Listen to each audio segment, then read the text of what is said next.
तो आज हम लोग यहाँ पे एक्सप्लेन करने वाले हैं I am the weighted villain के एपिसोड 24 को। तो अभी तक तुम लोगों ने इसके अगर पिछले एपिसोड को नहीं देखा है तो फिर देख के आ जाओ। अब के लिए मैं तुम्हें थोड़ा सा रिकैप दे देता हूँ, बस थोड़ा सा। गुचेंग इतने समय यहाँ पे सॉर्ड रियलम के अंदर है, जहाँ पे वो उसके वर्ल्ड एसेंस को एब्जॉर्ब करना चाहता है, जिसके लिए वो यही अपने पुराने पैतरे इस्तेमाल कर रहा है, गद्दारी, दगाबाजी, धोखेबाजी, जिसके लिए वो यहाँ पे सिविल वॉर करवाएगा। और उससे पहले हम लोगों ने देखा था कि यहाँ पे गुचेंग ने जानबूझ के लिन को, जो कि ये बंदा है, इसको एक हेवनली सॉर्ड एब्जॉर्ब करने के लिए भेजा था, क्योंकि इसको लग रहा था कि इस सॉर्ड से ये स्ट्रॉन्ग बन जाएगा। हालांकि वो बात हमें पता है कि उस सॉर्ड के अंदर यहाँ पे हेवनली विल छुपी हुई है। और यहीं पे हमारा पिछला एपिसोड खत्म हो गया था। तो एपिसोड की शुरुआत में हम लोग देखते हैं कि लिन जैसे ही यहाँ पे उस हेवनली सॉर्ड को सील से ओपन करता है, तो फिर अचानक से वो हेवनली सॉर्ड उसकी जो लाइफ फोर्स थी उसे यहाँ पे एब्जॉर्ब करने लगती है। और उसे एब्जॉर्ब करने के बाद में उसके ऊपर जो सील लगी हुई थी वो टूट जाती है, और सील की टूटते ही लिन दूर जाके गिरता और अचानक से कहता है कि मेरी हेवनली डाई सॉर्ड वो क्यों चली गई, क्योंकि सील टूट गई थी, इसलिए पूरी जगह आगे से डिस्ट्रॉय होने लगती है। टावर और सब कुछ यहाँ पे ढह जाता है। और अगर तुम्हें याद हो तो फिर यहाँ पे 3 अपर रियलम के कुछ गार्डियंस भी आए हुए थे, जो कि यहाँ पे इसी चक्कर आए थे कि इन लोगों को यहाँ पे कोई ट्रेजर मिलेगा। वो हमें पता था कि गुचेंग इन्हें बलि के बकरे की तरीके इस्तेमाल कर रहा है, इसीलिए जब वो भी यहाँ पे सॉर्ड टावर को इस तरीके से टूटता हुआ देखते हैं तो फिर उन्हें समझ में आ जाता है कि ये भी सील्ड था, और इसके नीचे जो लेक है आगे की बात वो उसे बताता है, और ये हमारे लिए भी जरूरी है क्योंकि इससे हमें पता चल जाएगा कि यहाँ पे चल क्या रहा है। गुचेंग उसे बताता है कि ओरिजिनली जब हेवनली डिस्ट्रॉइंग वॉर यहाँ पे हो रही थी बेसिकली सॉर्ड रियलम के अंदर, तो फिर यहाँ की जो मैनिफेस्टेड विल थी यानी कि हेवनली विल,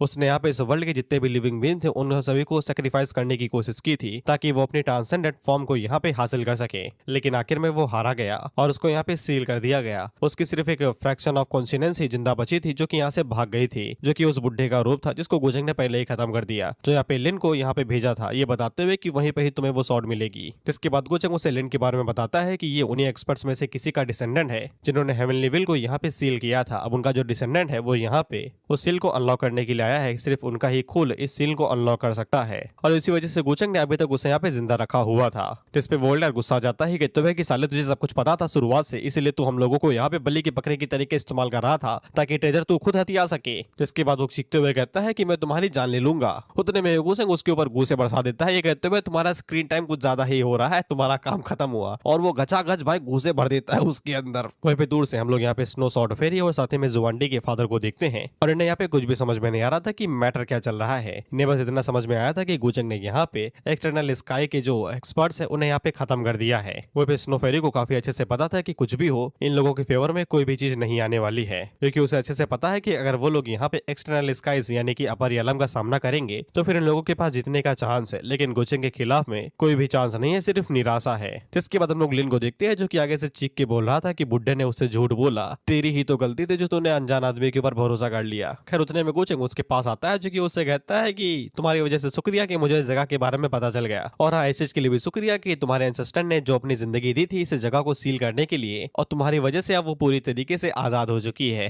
थैंक यू। लिन आगे से पूछता है कि इसका क्या मतलब है, तो गुचेंग उसे वहीं पे हेवनली विल वाली पूरी कहानी बताता है कि तुम्हारे एंसेस्टर ने अपनी जान दी थी हेवनली विल को यहाँ पे सील करने के लिए, ताकि वो तुम्हारे वर्ल्ड को डिस्ट्रॉय ना करे। जिससे लिन को समझ में आ जाता है कि उसने अपने ही एंसेस्टर के मुंह के ऊपर काली पोत दी है। बोलना तुम्हें कुछ और चाहता था लेकिन बोल नहीं सकता, 8 मिनट पूरे नहीं हुए ना। खैर गुचेंग उससे कहता है कि तुम कोई धोखेबाज नहीं हो, तुम अभी भी यहाँ पे इस रियलम को खुद को हीरो समझ सकते हो। इस पे लिन आगे से कहता है कि क्या ऐसा इसलिए कि तुम मेरे सामने खड़े हुए हो। बेसिकली अगर गुचेंग चाहे तो वो लिन को यहाँ पे हीरो भी बना सकता है और गली का कुत्ता भी, और लिन को ये बात काफी जल्दी समझ में आ गई। तो गुचेंग उससे कहता है कि तुम्हारा दिमाग काफी तेज चल रहा है लौंडे इतनी समय। खैर इसके बाद लिन आगे से कहता है कि मैं तुम्हारे प्लान का बस एक छोटा सा प्यादा था, मैं तुम्हें हरा नहीं सकता, तो अपनी हार को यहाँ पे एक्सेप्ट करता हूँ। इसके बाद वो गुचेंग के सामने घुटनों में बैठ जाता है और उससे यहाँ पे जिंदगी की भीख मांगने लगता है, ये कहते हुए कि वो उसका नौकर बन के रहेगा, क्योंकि वो बाहर की दुनिया देखना चाहता है और वो उसके लिए कुछ भी करेगा। इस पे तो गुचेंग भी हैरान था कि ऐसा क्या। खैर इसके बाद लिन बोलता है कि उसकी स्ट्रेंथ उसके एक सर्वेंट के बराबर तो होनी ही चाहिए, कम से कम वो उसका यहाँ पे एक नौकर तो बन ही सकता है। उसने यहाँ पे गुचेंग की इतने ज्यादा मदद की है, तो इसके लिए क्या गुचेंग उसे एक सेकंड चांस नहीं दे सकता है। गुचेंग थोड़ी देर के लिए सोचता है और उससे कहता है ओके। जिस पे लिन काफी ज्यादा खुश हो जाता है और उसको यहाँ पे अपना मास्टर मानने लगता है, ये कहते हुए कि अब मैं जिंदगी भर आपको सर्व करूंगा। खैर उसी की बात है सॉर्ड रियलम की जो हेवनली विल थी वो यहाँ पे जाग उठती है और अपनी एनर्जी को रिलीज करने लगती है, और इसी बात का फायदा उठा के लिन यहाँ से भाग लेता है, ये कहते हुए कि वो यहाँ पे और ज्यादा नहीं रुक सकता, नहीं तो उसकी जिंदगी खतरे में आ जाएगी। और ऊपर से उसको भी तो कुछ काम करना होगा, वो जाके यहाँ पे बाकी लोगों की मदद करता है। स्नो फेरी हो गए और बाकी एल्डर्स हो गए। हालांकि ये हरामी मन के अंदर से गुचेंग को यहाँ पे धोखा ही देना चाहता था, क्योंकि अब यहाँ पे हेवनली विल और गुचेंग दोनों आपस में फाइट करेंगे तो फिर एक दूसरे को मार ही देंगे, और लिन इसी बात का फायदा उठाएगा और उसकी जितनी भी चीजें हैं उन सभी चीजों के बारे में अपर रियलम और अपने लोगों को बता देगा। जिसके बाद अपर रियलम वाले गुचेंग को यहाँ पे उसका दुश्मन मानने लगेंगे और गुचेंग यही तो चाहता था। उसका चेहरा बता रहा है कि बेटा तुम जो सोच रहे हो उससे मैं पहले ही सोच चुका हूँ। खैर हेवनली विल यहाँ पे मैनिफेस्ट हो रही थी, इसलिए जो स्नो फेरी थी वो काफी ज्यादा घबराए हुए थे और बाकी सभी एल्डर्स भी, क्योंकि वो डायरेक्ट इन लोगों की कॉन्शियस के ऊपर असर कर रही थी। अब बेसिकली इस दुनिया की वो भगवान है, तो फिर इन लोगों की कॉन्शियस क्या वो इस जगह का हवा पानी भी बदल सकती है। वहीं पे स्नो फेरी ये देख के हैरान थे कि गुचेंग यहाँ पे हेवनली विल से अकेले भिड़ने वाला है। वहीं पे गुचेंग हेवनली विल से कहता है कि इतना शो ऑफ तो मैं नहीं मारता बे जितना तुम मार रहे हो। वहीं पे गुचेंग हेवनली विल को एक मौका देता है, ये कहते हुए कि इतना ज्यादा कड़ी मेहनत कर रहे हो तो फिर अगर तुम चुपचाप हेवनली वर्ल्ड का जो ओरिजिन एसेंस है वो मुझे दे देते हो तो फिर मैं तुम्हें जिंदा देने के बारे में छोड़ दूंगा। हालांकि हेवनली विल अपने में ही थी, वो आगे से कहती है कि जो कोई भी उसके खिलाफ जाएगा वो यहाँ पे सिर्फ मरेगा। जिसके बाद वो यहाँ पे गुचेंग के ऊपर 3 हाथों से हमला करता है, तो गुचेंग इमोर्टल स्लेइंग गार्ड को बाहर निकालता है और उसके ऊपर हमला करता है। हालांकि साइज छोटा होने की वजह से पावर कम थी, तो फिर यहाँ पे गुचेंग हेवनली गार्ड का साइज भी बढ़ा कर देता है। जिसके बाद वो डायरेक्ट हेवनली विल के ऊपर हमला करता है, लेकिन हेवनली विल काफी ज्यादा स्ट्रॉन्ग थी, इसलिए वोल्टा इमोर्टल स्लेइंग गार्ड के ऊपर ही डैमेज करने लगती है। इसको देख के तो गुचेंग भी हैरान था कि ये कैसे हो सकता है कि इमोर्टल स्लेइंग गार्ड भी इसको सप्रेस नहीं कर पा रहा। जिससे गुचेंग को समझ में आ जाता है कि हेवनली विल जो कि अभी यहाँ पे मैनिफेस्ट हुई है वो यहाँ पे उसकी 18 एल्डर से ज्यादा स्ट्रॉन्ग है, बेसिकली एंसेस्टर जो गुचेंग की फैमिली के अंदर है। फिर इसके बाद गुचेंग अपनी सील को बाहर निकालता है और हमले को गार्ड करता है। वहीं पे तबाही तुम देख ही सकते हो किस तरीके से हेवनली विल यहाँ पे मचा रहा है। उतने में हम लोग लिन को देखते हैं जो कि भागते हुए बाकी एल्डर्स और स्नो फेरी के पास में आ जाता है, जो कि उन लोगों से बताता है कि ये जगह बहुत ही जल्द कोलैप्स करने वाली है, उन सभी लोगों को यहाँ से बाहर निकलना पड़ेगा। वहीं पे हम लोग हेवनली विल को देखते हैं जो कि फुल फॉर्म के अंदर थी और वो गुचेंग को पूरी तरीके से खत्म करना चाहती थी और उसे बोल रही थी कि तुम्हें क्या लगता है कि तुम मेरे खिलाफ जीत सकते हो। तो गुचेंग भी यहाँ पे अपनी असली पावर्स को यूज करते हुए कहता है कि तुम्हें क्या लगता है कि तुम्हें यहाँ पे सिर्फ जलवा दिखा सकते हो क्या, मैं भी दिखा सकता हूँ। वहीं पे गुचेंग अपनी डिमोनिक पावर्स को यूज कर रहा था, लेकिन जो स्नो फेरी और बाकी एल्डर्स हैं उनके लिए गुचेंग की जो डिमोनिक पावर है वो नॉर्मल पावर ही है, क्योंकि ये वर्ल्ड अलग है। जाहिर सी बात है गुचेंग का जो डिमोनिक सक्सेसर वाली बात है ये सिर्फ अपर रियलम को ही पता है, इन लोगों को थोड़ी ना पता होगी। इनके लिए गुचेंग की कोई भी पावर नॉर्मल पावर ही है। हालांकि ये लोग गुचेंग को इस तरीके से तबाही मचाता हुआ देख के काफी घबरा गए थे और लिन से बोल रहे थे कि क्या करें हम लोग। तो लिन ने वही बात बताता है जो गुचेंग ने बताई थी कि हेवनली विल उन लोगों को यहाँ पे सेक्रीफाइस करना चाहता है ताकि वो खुद को यहाँ पे स्ट्रॉन्ग बना सके। और हाँ, वो ये भी बता देता है कि भले ही गुचेंग हो या फिर हेवनली विल हो, दोनों ही यहाँ पे उनके वर्ल्ड की तबाही चाहते हैं, इसलिए दोनों ही नमक हराम है। इसलिए सबसे पहले लोगों को भागना पड़ेगा, जिसके बाद वो लोग सोचेंगे कि आगे क्या करना है। तो फिर वो लोग जल्दी से सीक्रेट पासेज का इस्तेमाल करते हैं और यहाँ पे इस खास वाले वर्ल्ड से बाहर आ जाते हैं। एक तरीके से ये हिडन रियलम है इन्हीं के वर्ल्ड के अंदर। जिसके बाद हम लोग बाहर का एरिया देखते हैं, यानी कि उस हिडन रियलम के बाहर का एरिया। और यहाँ पे अपर रियलम वाले थे और जो 3 एंसेस्टर को यहाँ पे गुचेंग ने खत्म किया है अपर रियलम के, तो उनका ऑरा यहाँ पे गायब हो चुका था, इसलिए उनके जो साथी थे वो आगे से कहते हैं कि ये कौन सी जगह है, क्या उनके एंसेस्टर यहाँ पे मारे गए हैं। उतने में ही इन लोगों के सामने वो पोर्टल खुलता है, यानी कि हिडन रियलम का, जहाँ से यहाँ पे लिन और स्नो फेरी और बाकी सभी लोग बाहर निकलते हैं। फिया और बाकी जितने भी लोग थे वो सभी आगे से कहते हैं कि इन्हें जल्दी से पकड़ लो, ये लोग सारा सर्वाइव कर गए और इनके एंसेस्टर मारे गए, ऐसा कैसे हो सकता है, जरूर इसके पीछे कोई हेवनली विल का ही यहाँ पे हाथ होगा। वहीं पे हम लोग जुआनडी के फादर को देखते हैं जो कि लिन से कहते हैं कि सामने अपर रियलम के लोग खड़े हैं, क्या हम लोग उनसे यहाँ पे भागेंगे नहीं। लेकिन लिन तो उन्हें ये बताना चाहता था ना कि गुचेंग यहाँ पे हरामी है, तो वो उन लोगों से कहता है कि वैसे भी यहाँ पे उसको यहाँ पे उन लोगों से बात करनी है। लेकिन अगले ही पल हम देखते हैं कि इन लोगों को बांध के नीचे बरधर दिया गया था। साले तुम्हारे दुश्मन है वो, उनसे क्या मदद मांग रहे हो। खैर लिन को लगा था कि वो यहाँ पे इन्हें कोई वार्निंग देगा और भाग जाएगा, क्योंकि वो उन्हें हल्के में ले रहा था। हालांकि ये लोग नीचे कई सारे एक्सपर्ट से छुपा के बैठे थे। खैर फिया उन लोगों से पूछती है कि वहाँ पे क्या हुआ, क्या तुमने हमारे एंसेस्टर्स को मारा। इस पे लिन आगे से कहता है हमारे हालात देखो भाई, तुम लोगों ने यहाँ पे कुत्तों की तरीके बांध रखा है, तुम्हें लगता है कि हम तुम्हारे एंसेस्टर्स को मार पाएंगे अपनी 2 कौड़ी के कल्टीवेशन के साथ में। जिसके बाद वो उन लोगों से कहता है ध्यान से सुनो, तुम्हारे एंसेस्टर्स को गुचेंग ने मारा है। उस हरामी के आसपास ईविल हो रहा था, एकदम डिमोनिक क्रिएचर की तरीके। उसने ही तुम्हारे एंसेस्टर्स को पकड़ा और उन्हें यहाँ पे बहुत ही गंदी मौत दी।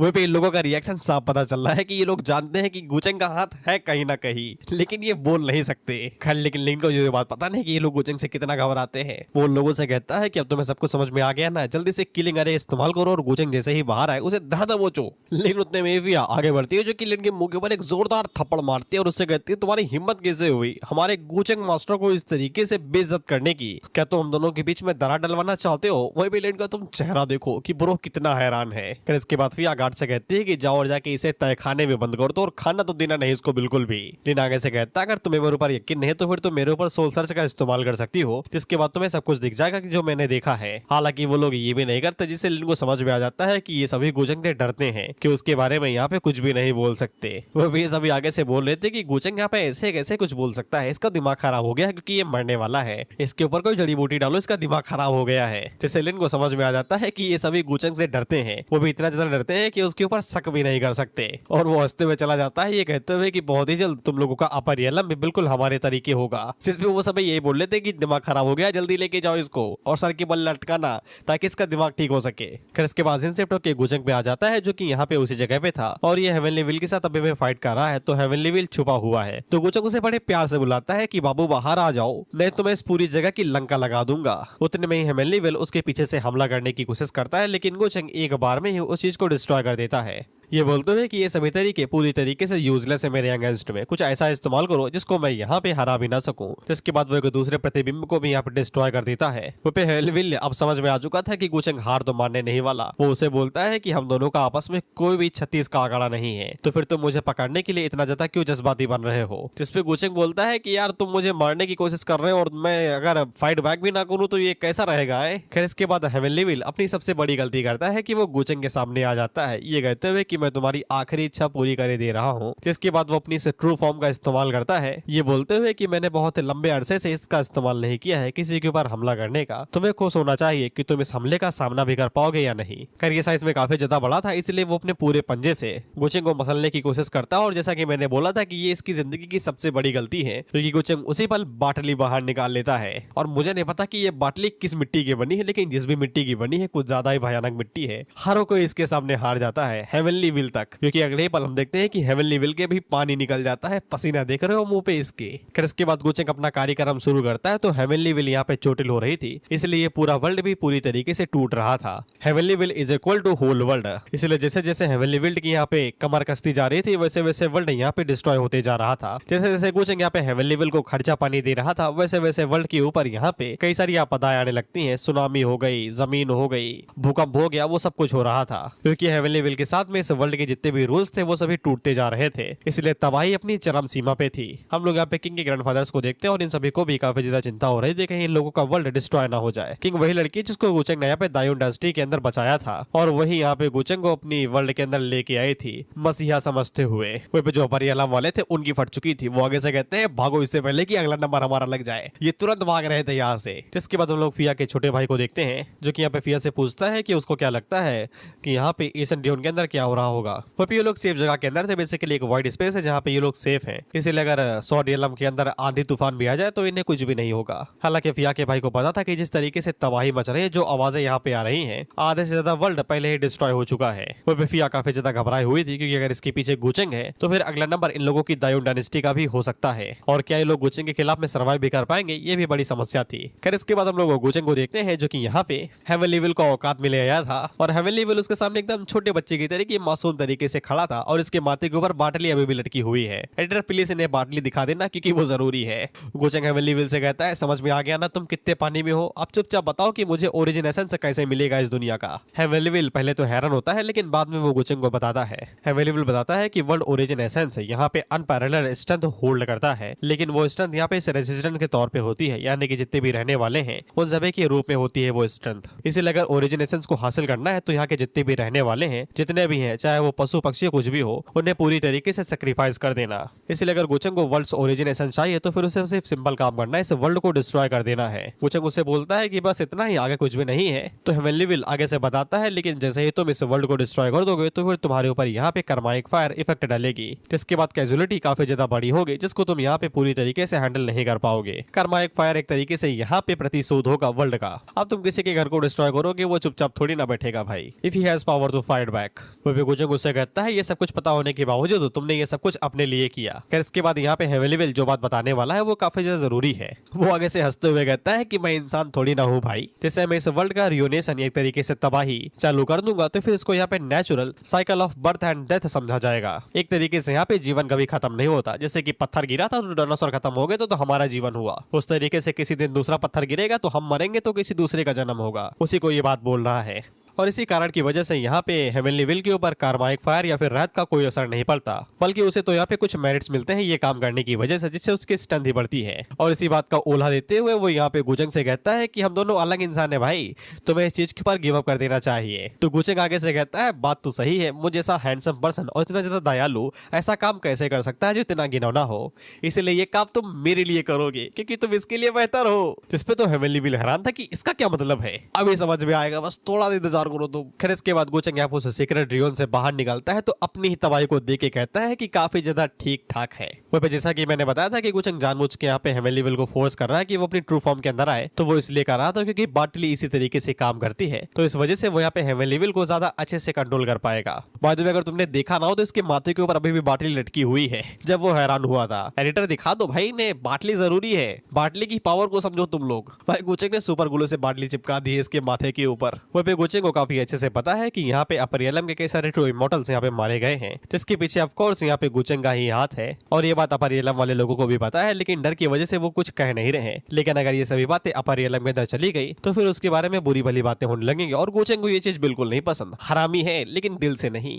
कोई इसके सामने इसको बुरा भला ना बोले और पीठ पीछे भी नहीं। कैसे लिए भागते हुए सबसे पहले यहाँ पे फिया के पास जाता है, क्योंकि वही इसकी चाबी बनेगी अपने ऊपर से इल्जाम हटाने की। वो गार्ड से पूछता है कि तुम्हारी मालकिन कहाँ पे है, तो वो लोग बताती है कि अंदर ही है। तो गोचंग इन लोगों को शुक्रिया कहता है, और आज तक शायद से इन्हें कभी ने शुक्रिया नहीं बोला था कोई जो इनसे ऊपर पोस्ट पे हो, इसलिए काफी ज्यादा हैरान थे कि गोचंग तो इतना ज्यादा दयालु है, वो हम लोगों से कितने अच्छे से बात करता है, वो यहाँ पे एंसेस्टर की दत्त के पीछे थोड़ी ना होगा। मैनिपुलेशन बोलते हैं इसको भाई, मैनिपुलेशन। खैर इसके बाद गोचंग जैसे अंदर घुसता है तो फिया उसका इंतजार कर रही थी। तो गोचंग उसे पूछता है क्या तुम्हें पता है कि मुझे क्या चाहिए। तो फिया ने सब कुछ पहले ही अंदाजा लगा दिया था कि गोचंग इन सभी लोगों को यहाँ पे बलि का बकरा बनाने वाला है और सेक्रीफाइस करने वाला है, ताकि वो यहाँ पे शॉर्ट जुबान रियलम का जो ओरिजिन एसेंस है वो हासिल कर सके। तो गोचंग फिया का बड़े प्यार से गला पकड़ लेता है और उससे बोलता है कि अगर तुम्हें सब कुछ पहले से ही पता है तो फिर तुम यहाँ पे अपने मरने का इंतजार क्यों कर रही थी। तो फिया उसे बोलती है कि भले ही वो सभी लोग यहाँ पे उसके हाथों मारे जाएं, लेकिन इसके बावजूद उसके ऊपर शक तो जाएगा ही, और वो ये बिल्कुल भी नहीं चाहता है। तो गोचंग उसे पूछता है अच्छा तो तुम्हें मेरे साथ निगोशिएट करना है ताकि मैं तुम्हारे और तुम्हारे डायनेस्टी के जो लोग हैं उन्हें जाने दूं,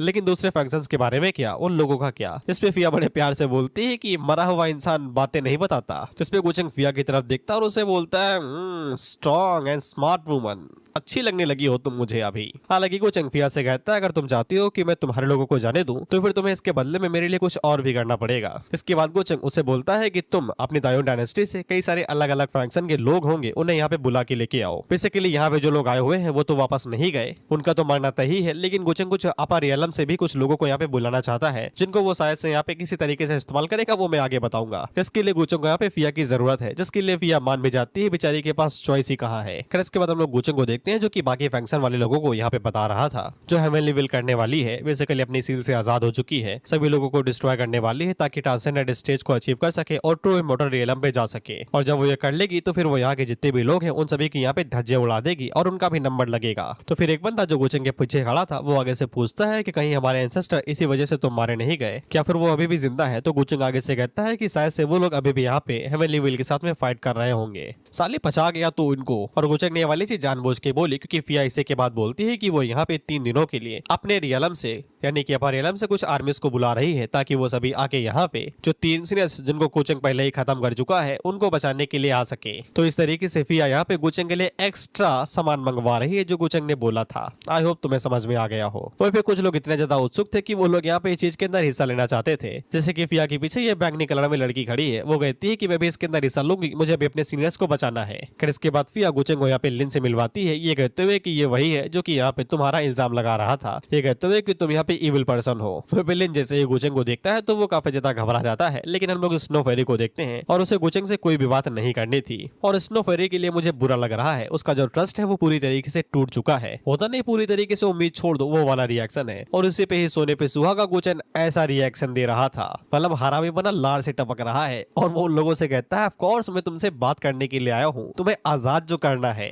वो लोग गोचंग से पूछते हैं कि तुम हमें जाने दे रहे हो, तो गोचंग उन लोगों से कहता है कि हाँ मैं तुम्हें जाने दे रहा हूँ। वो बताता है कि वो यहाँ पे अपने ही मकसद से आया हुआ था, जिसका लेना देना उन लोगों से बिल्कुल भी नहीं है, और ऊपर से उनके रियलम के ऊपर इतनी बड़ी आपदा आई है, तो फिर यहाँ के एक्सपर्ट्स होने के नाते उन लोगों को यहाँ पे मदद करनी चाहिए। और वैसे भी उन लोगों के जितने भी एक्सपर्ट्स थे वो सब यहाँ पे पहले ही हेवनली विल द्वारा मारे जा चुके हैं और भी लोगों के ऊपर खतरा बना हुआ है। इसलिए अब यही समय है कि वो लोग अपने स्ट्रेंथ को यूटिलाइज करें और हेवनली विल के खिलाफ में लड़ाई करें। और वो उनसे प्रॉमिस करता है कि उनकी साइड से उन्हें कोई भी परेशान नहीं करेगा, यानी कि अपर रियलम वालों से उन्हें अब कोई भी खतरा नहीं है। जिसपे वो सभी लोग गुचेंग को शुक्रिया कहते हैं और यहाँ से जाने लगते हैं। वह भी गुचेंग स्नो फेरी से कहता है कि तुम भी अपना ख्याल रखना। तो स्नो फेरी बोलती है कि रखेगी, लेकिन वो ज्यादा कुछ बोलती नहीं है। और फिर गुचेंग अपने मन के अंदर सोचता है कि अर्थ सॉर्ड इमॉर्टल होने के नाते तुम लोगों ने इस रियलम से काफी कुछ लिया है, तो फिर अब तुम्हें सेक्रीफाइस तो करना ही पड़ेगा ही ना, तभी तो मुझे फायदा होगा। कैटलिन भी यहाँ से जाने की कोशिश कर रहा था, तो गुचेंग उसे पकड़ के कहता है कि तुम कहाँ चले हीरो। जिसके बाद वो उसे दोबारा जेल के अंदर डालता है। तो गुचेंग उससे बोलता है कि मैं तुम्हें अंधा दिखाई देता हूँ क्या। तो लिन उससे कहता है कि एक मौका और मुझे दे दो भाई, मैं इस बार पक्का तुम्हें यहाँ पे सर्व करूंगा। लेकिन गुचेंग उसे यहाँ पे खत्म कर देता है,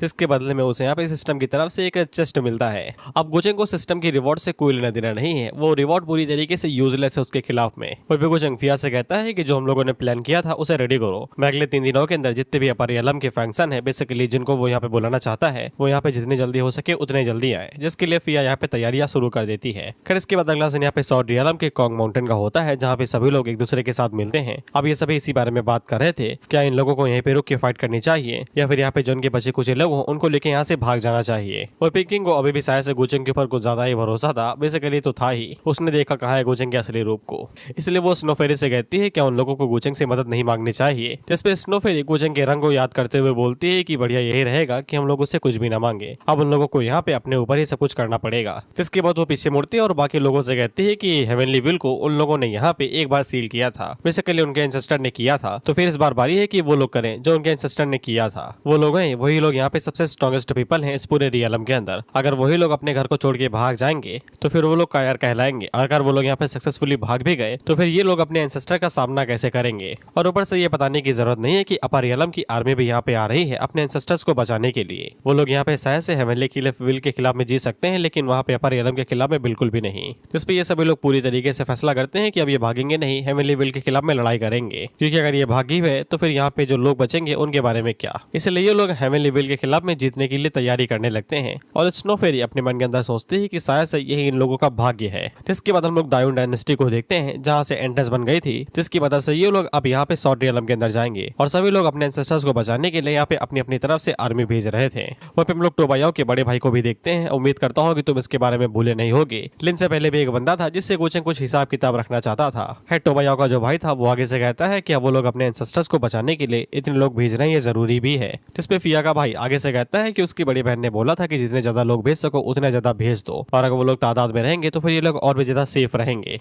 जिसके बाद टोबायाओ का भाई उसे टोबायाओ के बारे में पूछता है कि वो कहाँ पे है, क्या आपको उसके बारे में कुछ पता चला। जिसपे थंड प्रिंस को कहीं कुछ पता होगा। वो आगे से कहता है मुझे नहीं पता कि वो कहाँ पे चला गया। उतने में यहाँ पे जो पोर्टल था जिसकी मदद से ये लोग अंदर जा रहे थे वो अपने आप ही यहाँ पे बंद हो जाता है। तो कई सारे लोग आगे से निराश हो जाते हैं, क्योंकि कई सारे लोग वहाँ पे जाना चाहते थे अपने एंसेस्टर्स को बचाने के लिए, और कुछ तो अपने बहनों भाइयों से भी अलग हो गए थे। शुक्र मनाओ के अंदर नहीं गए, नहीं तो उनके साथ ही गायब भी हो जाते। खैर यहाँ पे जो कुछ पावरफुल लोग थे वो आगे से यहाँ पे अपनी पावर का इस्तेमाल करते हुए पोर्टल को रोकने की कोशिश करते हैं, लेकिन पोर्टल बिल्कुल भी नहीं रुकता और वो बंद हो जाता है। और पोर्टल की दूसरी साइड पे हम लोग देखते हैं कि ये महानुभाव बैठे थे, वो भी बाटली लगा के। तुम सोच रहे हो क्या हुआ? जो अंदर आ रहे थे वो हमेशा के लिए स्वर्ग जा रहे थे। बेसिकली ये बाटली किसी को भी मार के उसकी एनर्जी को एब्जॉर्ब कर सकती है ना, तो वही हुआ उन सभी लोगों के साथ में। जो आर्मी आ रही थी वो कभी आई ही नहीं पाई, स्वर्ग चली गई सीधा। खैर का मिशन कंप्लीट हो गया तो वो यहाँ से कल्टी मार लेता है। खैर इसके बाद हम लोग सॉर्ड रियलम को देखते हैं, जहाँ पे कई सारे सेक्ट आए हुए थे, क्योंकि ये सभी अपने एंसेस्टर्स को बचाना चाहते हैं। तो फिया इन लोगों से कहती है कि जर्नी काफी ज्यादा लंबी है, तैयारियां कर लो। लेकिन तभी इन लोगों को पता चलता है कि जिस पोर्टल से ये लोग आ जा रहे थे वो क्लोज हो चुका है, और जो आर्मी यहाँ पे आने वाली थी वो भी अब नहीं आएगी।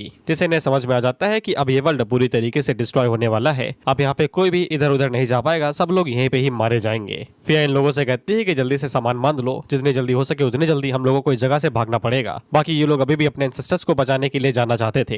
अरे जाएंगे तभी तो वहाँ पे अपनी जान देंगे, और तभी तो वर्ल्ड ओरिजिन एसेंस बनेगा। फिर वो हेवनली विल को देखते हैं, जो कि गुचेंग से पूछता है कि वो लोग कब कुछ करेंगे भाई, कब तक बैठे रहेंगे। जिसपे गुचेंग उससे कहता है सब्र रखो यार तुम, अब यहाँ पे कई सारे लोग पड़े हुए हैं जो कि नहीं आना चाहते, थोड़ा सा और भी ज्यादा जोर लगाओ, जितने हो सके उतना ज्यादा कोशिश करो, पूरी दुनिया तुम चिखा दो, लेकिन उन्हें बाहर निकालो, तब उसके बाद तुम काम करना अपना, इससे हमें और ज्यादा फायदा होगा। वो गुचेंग को इंसानों के बारे में इस तरीके से बात करता हुआ देख के तो हेवनली विल भी हैरान हो जाता है। वो सोचता है हेवनली विल मैं हूँ, लेकिन इसके तरीके कि इतने ज्यादा कोल्ड और घिनौने हैं कि इस दुनिया के अंदर इन सभी लोगों को कीड़े के अलावा और कुछ भी नहीं सोचता है कि जब चाहे उन्हें तब वो कुचल दे। खैर इसके बाद हम देखते हैं कि अपर रियलम के जितने भी शिप थे वो सभी यहाँ पे इस डोमेन के सेंटर की तरफ जाने लगते हैं, क्योंकि इन लोगों को लगता है कि एंसेस्टर वहीं पे ही होंगे। हालांकि सोल्जर्स घबराए हुए थे, क्योंकि अगर वहां पे एंसेस्टर नहीं हुए तो फिर ये लोग क्या करेंगे। तो फिया मन के अंदर यही सोचते हैं कि गुजंग अपने शब्दों पे बना रहे तो ही वो लोग सर्वाइव कर पाएंगे, नहीं तो कोई भी इस जगह को सर्वाइव नहीं कर सकता। वो भी जितने भी बचे हुए सॉरी मॉडल्स थे वो भी यहाँ पे सेंटर की तरफ जा रहे थे, क्योंकि वहीं पे वो लोग हेवनली विल के साथ में फाइट करेंगे। वहीं पे हम लोग जुआनडी और किंग को देखते हैं, जो कि गुचेंग के बारे में बात कर रहे थे कि इन लोगों ने आखिरी बार गुचेंग को सिर्फ एसेंट जुआन रियोन के पास में ही देखा था। वहीं पे किंग अभी भी गुचेंग की साइड ले रहे थे, ये बोलते हुए कि हम लोगों के जितने भी काम थे वो सभी सिर्फ हमारे मतलब से ही थे, और वैसे भी वो लोग यहाँ पे सीम वर्ल्ड से बिलोंग नहीं करते। इतना बुरा गुचेंग को लगना चाहिए था, लग बेचारी किंग को रहा है। खैर इसके बाद हम लोग देखते हैं कि जुआन रियलम के जितने भी सॉरी मॉडल थे वो तो यहाँ पे सेंटर डोमेन के अंदर चले जाते हैं, लेकिन जो अपर रियलम वाले थे वो बिल्कुल भी नहीं जाते, वो बीच में ही रुक जाते हैं। उन्हें यहाँ पे दाल में कुछ तो काला लग रहा था। वहाँ पे गुचेंग जब देखता है कि वो लोग अंदर नहीं आ रहे तो फिर उसे समझ में आ जाता है कि ये नहीं आएंगे। तो वो यहाँ पे हेवनली विल से कहता है कि तुम्हारे लोग आ चुके हैं, यानी सॉरी रियलम वाले, तुम उनके साथ अपना चालू करो, मैं जरा अपने लोगों से मिल के आता हूँ। वहाँ पे हम लोग हेवनली विल को देखते हैं और ये विलेन की तरीके ही सोच रहा था। ये सोच रहा था कि जैसे ही यहाँ पे सॉरी रियलम के जितने भी लोग हैं उन सभी को खत्म करने के बाद में उन्हें रिफाइन कर लेगा, तो ये ओरिजिन एसेंस को खुद एब्जॉर्ब कर लेगा, जिसके बाद ये खुद भी यहाँ पे उस रियलम के अंदर चला जाएगा, जिसके बाद तो ये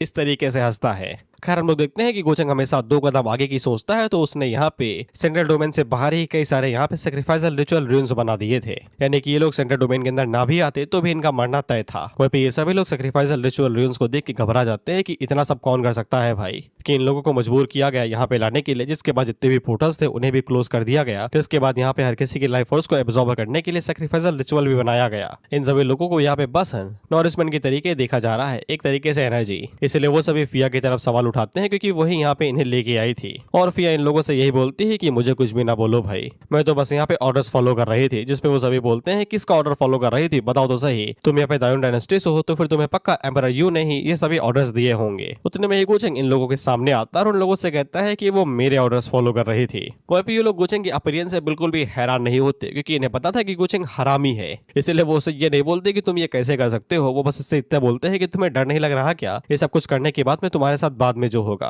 वहीं पे गुचेंग उन लोगों से बोलता है कि तुम लोग किस बारे में बात कर रहे हो भाई, क्या मैं वो शख्स नहीं हूँ जिसको तुम सभी लोग मारना चाहते थे, आज तो तुम लोगों के पास मौका भी है। हालांकि वो सब बेवकूफ नहीं थे, उन्हें पता था कि गुचेंग उन्हें कच्चा चबा जाएगा, इसलिए वो सब लोग सबसे पहले भागते हैं, क्योंकि अगर ये लोग अपनी जान बचा के भाग गए तो फिर ये सभी को बता सकते हैं कि गुचेंग कितना ज्यादा हरामी है। लेकिन ये लोग भाग के जाएंगे ही कहाँ पे, क्योंकि इनके जितने भी प्रोटेक्शन चीजें थी वो यहाँ पे किसी भी काम की नहीं थी। हर कोई एक बार में ही यहाँ पे मारा जा रहा था, जिन लोगों को मैं चाहता था ना मरे वो सभी यहाँ पे मारे जा रहे थे। एक एक करके हर कोई यहाँ पे एब्जॉर्ब कर लिया जाता है। वो पे फिया के जितने भी गार्ड्स थे वो सभी घबराए हुए थे कि वो लोग क्या करे। हालांकि फिया उन लोगों से कहते हैं कि कुछ भी ना करो और कुछ भी उल्टा सीधा ना करना। वहीं पे कुछ लोग जमीन से भागने की कोशिश करना चाहते थे, यही सोचते हैं कि वो लोग इस तरीके से भाग सकते हैं। हालांकि उसी टाइम पे यहाँ पे जमीन को चीरते हुए लावा बाहर निकलता है और वो सभी झुलस के ही मारे जाते हैं, और ऊपर जितने भी वॉरशिप थे वो भी इसी लावा की चपेटे में आते हैं, और इसी तरीके से सब कुछ डिस्ट्रॉय होते जा रहा था। खैर जो कुछ भी था वो यहाँ पे खत्म हो चुका था। अगला नंबर फिया का था। फिया उसे कहती है कि यहाँ पे गुचेंग ने उसे जो कुछ भी बोला था उसने यहाँ पे सब कुछ फॉलो किया। हालांकि गुचेंग फिया को इन नजरों से देख रहा था, जिससे फिया को समझ में आ जाता है कि गुचेंग उसको भी नहीं छोड़ने वाला।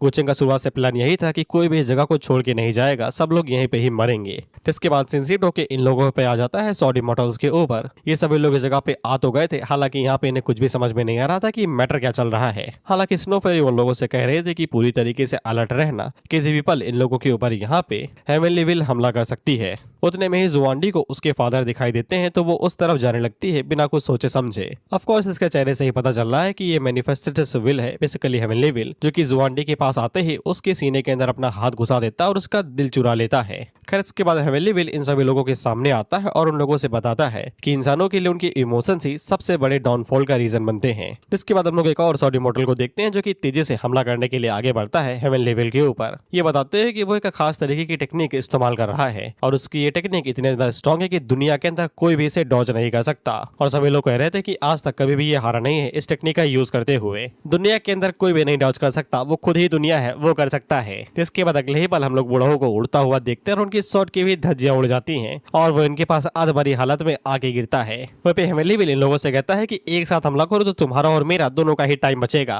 तो फिर वो सभी लोग हेवनली विल का कहना मान के एक साथ ही उसके ऊपर हमला करने को आगे बढ़ते हैं, जिसको देख के हेवनली विल आगे से कहता है कि देखो तो कितना ज्यादा आज्ञाकारी हैं सभी। एक एक करके इन्हें मारने में टाइम लगता, अच्छा होगा कि सब एक बार में ही आ रहे हैं। जिसके बाद वो यहाँ पे फ्लैशी मूव का इस्तेमाल करते हुए इनके बगल से निकलता है, जिससे इन सभी की बॉडी एक बार में ही छिटक जाती है, जैसे कि ये किसी ट्रक से टकरा गए हो। जिसको देख के स्नोफेरी काफी ज्यादा घबरा जाती है, क्योंकि एक साथ हमला करने पे भी वो लोग हेवी लेवल को एक खरोच तक नहीं ला रहे, तो फिर वो लोग उसके खिलाफ में क्या ही इस्तेमाल कर सकते हैं। खैर इनके पास अभी भी एक ट्रम्प मूव बचा हुआ था। इसके लिए स्नोफेरी पीछे मुड़ के उन लोगों से कहती है कि इस बार उन लोगों को अपनी जिंदगी दांव पे लगानी पड़ेगी। वो उन लोगों से पूछती है क्या तुम्हें मरने से डर लगता है क्या, तो ऑफ कोर्स सब मना ही करते हैं, क्योंकि जाएंगे भी तो कहाँ पे। जिसके बाद स्नोफेरी उन लोगों से कहती है कि अपनी अपनी सॉर्ड स्पिरिट को यूटिलाइज करो और हर कोई एक साथ जोड़ो, जिसका इस्तेमाल हम लोग यहाँ पे बैटल में करेंगे उस हरामी के खिलाफ में। जिसके बाद वो सभी अपनी सॉर्ड स्पिरिट को यहाँ पे एक साथ मिलाते हैं, तो वो लोग यहाँ पे एक powerful silhouette of sword ancestor को समन कर लेते हैं। सिलुएट का मतलब होता है कि डार्क फिगर। अब ये तुम्हें नीला दिखाई दे रहा होगा, तो इसमें मेरा कोई कसूर नहीं।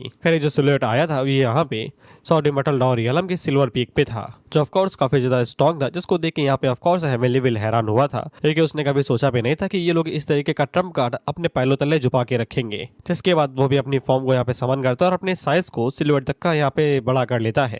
जिसके बाद अगला सीन यहाँ पे सेंट्रल डोमेन के बाहर का होता है, जहाँ पे गुचंग ने सब कुछ डिस्ट्रॉय कर दिया था, कुछ भी यहाँ पे नहीं बचा था। उसने जो यहाँ पे अपर रियलम के लोगों को सेक्रीफाइस किया था वो काफी नहीं था यहाँ पे वर्ल्ड्स ओरिजिन एसेंस को इकट्ठा करने के लिए। इसको भी और भी ज्यादा यहाँ पे सेक्रीफाइस की जरूरत है, तभी ये पूरी तरीके से घना हो पाएगा। और फॉर्चुनेटली हम लोग देखते हैं कि फिया मरी नहीं थे, गुचंग ने अपने वादों को पूरी तरीके से कायम रखा था। हालांकि यहाँ पे फिया ने अपने जितने भी लोग थे उन सभी लोगों की मेमोरीज को यहाँ पे मिटा दिया था पूरी तरीके से, जिससे उन लोगों के मन के अंदर गुचंग की कोई भी बुरी इमेज नहीं रहेगी। और यहाँ पे फिया को ज्यादा ही शुक्रिया कर रही थी गुचंग की। और फिर गुचंग उससे कहता है कि बस इतना याद रखना कि यहाँ से निकलने के बाद में तुम्हें क्या करना है। साथ ही में हेमिलीविल की जो फाइट चल रही थी वो भी खत्म हो जाती है, क्योंकि वो लोग सेंट्रल डोमेन से बाहर आके गिरते हैं। सभी लोग यहाँ पे मारे गए थे। जिसके बाद यहाँ पे हेमिलीविल आता है, जो कि यहाँ पे स्नोफेरी को उठा लेता है और उसे बताता है कि अगर वो यहाँ पे घायल ना होता गुचंग वाली फाइट के दौरान में, तो वो उन लोगों को बहुत ही जल्द खत्म कर देता, इतना टाइम न लेता। जिसके बाद वो स्नोफेरी के ऊपर हमला करता है और उससे कहता है कि अपना एसेंस मुझे दो, जो तुमने मुझसे ही लिया है। इतना पावरफुल अटैक के बावजूद स्नोफेरी मरी नहीं थी, वो अभी भी जिंदा थी, हालांकि पूरी तरीके से घायल हो गई थी और बाकी सभी लोग मारे गए थे। और उनका जो ओरिजिन एसेंस था उसको हेमिलीविल इकट्ठा करने लगती है और उसको डिफाइन करना शुरू करने ही वाली थी। उससे पहले ही गुचंग पीछे से आता है, जो कि हेमिलीविल के अंदर हेलमेट घुसा देता है।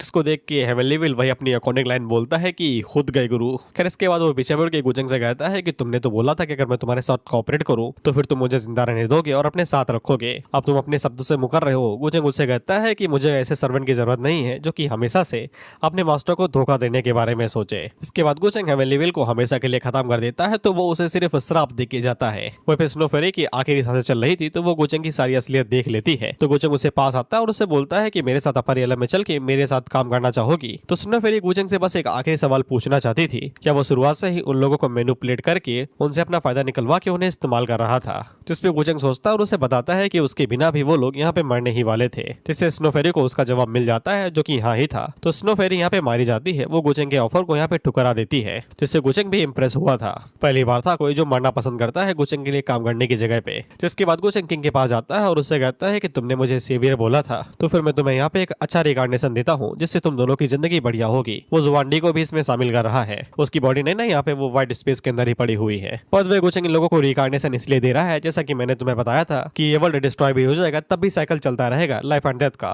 यानी कि ये वर्ल्ड डिस्ट्रॉय भले ही हो जाएगा अभी, लेकिन कुछ समय बाद में ये दोबारा यहाँ पे जन्म लेना शुरू करेगा। इसलिए मैंने बोला था कि इसके शब्द जरूरी है। वहाँ पे ये वर्ल्ड पूरी तरीके से कोलैप्स होने वाला था, तभी गुचंग यहाँ पे फिया के पास में आता और उसे बताता है कि यहाँ पे साइक्लिक ऑफ रिकॉर्डिनेशन वर्ल्ड है, जो कि हमेशा से ऐसे ही चलता रहता है, जहाँ पे केओस और शुरुआत ऐसे होती रहती है। इस दुनिया की व्हील दोबारा यहाँ पे खुद को बनाएगी। अब उनके पास यहाँ पे करने को कुछ भी नहीं है, तो फिर वो सभी लोग यहाँ से चलते हैं। और फिर गुचंग को पता है कि अपरियला में वापस लौटने के बाद में कुछ और बवाल होगा, तो वो अभी के लिए यहाँ पे तुरंत ही ओरिजिनेशंस को रिफाइन करना शुरू कर देता है। जिसके बाद यहाँ पे दायून डायनेस्टी का होता है अगला सीन, जहाँ पे सभी लोग बोल रहे थे कि हम लोगों ने इतने लोगों को सेक्रीफाइस कर दिया है, कुछ तो जवाब दो हमें। तुम्हारे रिक्वेस्ट पे ही हम लोगों ने इतने सभी लोगों को वहाँ पे भेजा था, अब वहाँ से कोई भी जवाब नहीं आ रहा है और पूरी तरीके से पोर्टल भी बंद हो गया है। जिसपे एम्परर यू उन लोगों से यही बोल रहा था कि धीरज रखो भाई, तुम लोगों के एंसेस्टर्स के साथ में हम लोगों के एंसेस्टर भी वहाँ पे गए थे और मारे गए थे। हमारे पास कोई भी प्रूफ नहीं है कि अंदर क्या हुआ है, इसलिए हम ऐसे ट्रीट ना करो कि हम लोगों ने ये सब कुछ किया है। जिसपे वो लोग एम्परर यू से कहते हैं कि ये ना बोलना कि गुचंग भी उनके साथ ही गया था। अगर गुचंग मारा जाता है तो फिर यहाँ पे गू फैमिली का आउटरीच उन लोगों को ही झेलना पड़ेगा। जिसपे तो एम्परर यू भी हैरान होता है कि अगर गुचंग को मरना ही था तो फिर कहीं और जाके मरता, उसकी जगह पे ही आके वो क्यों मरा।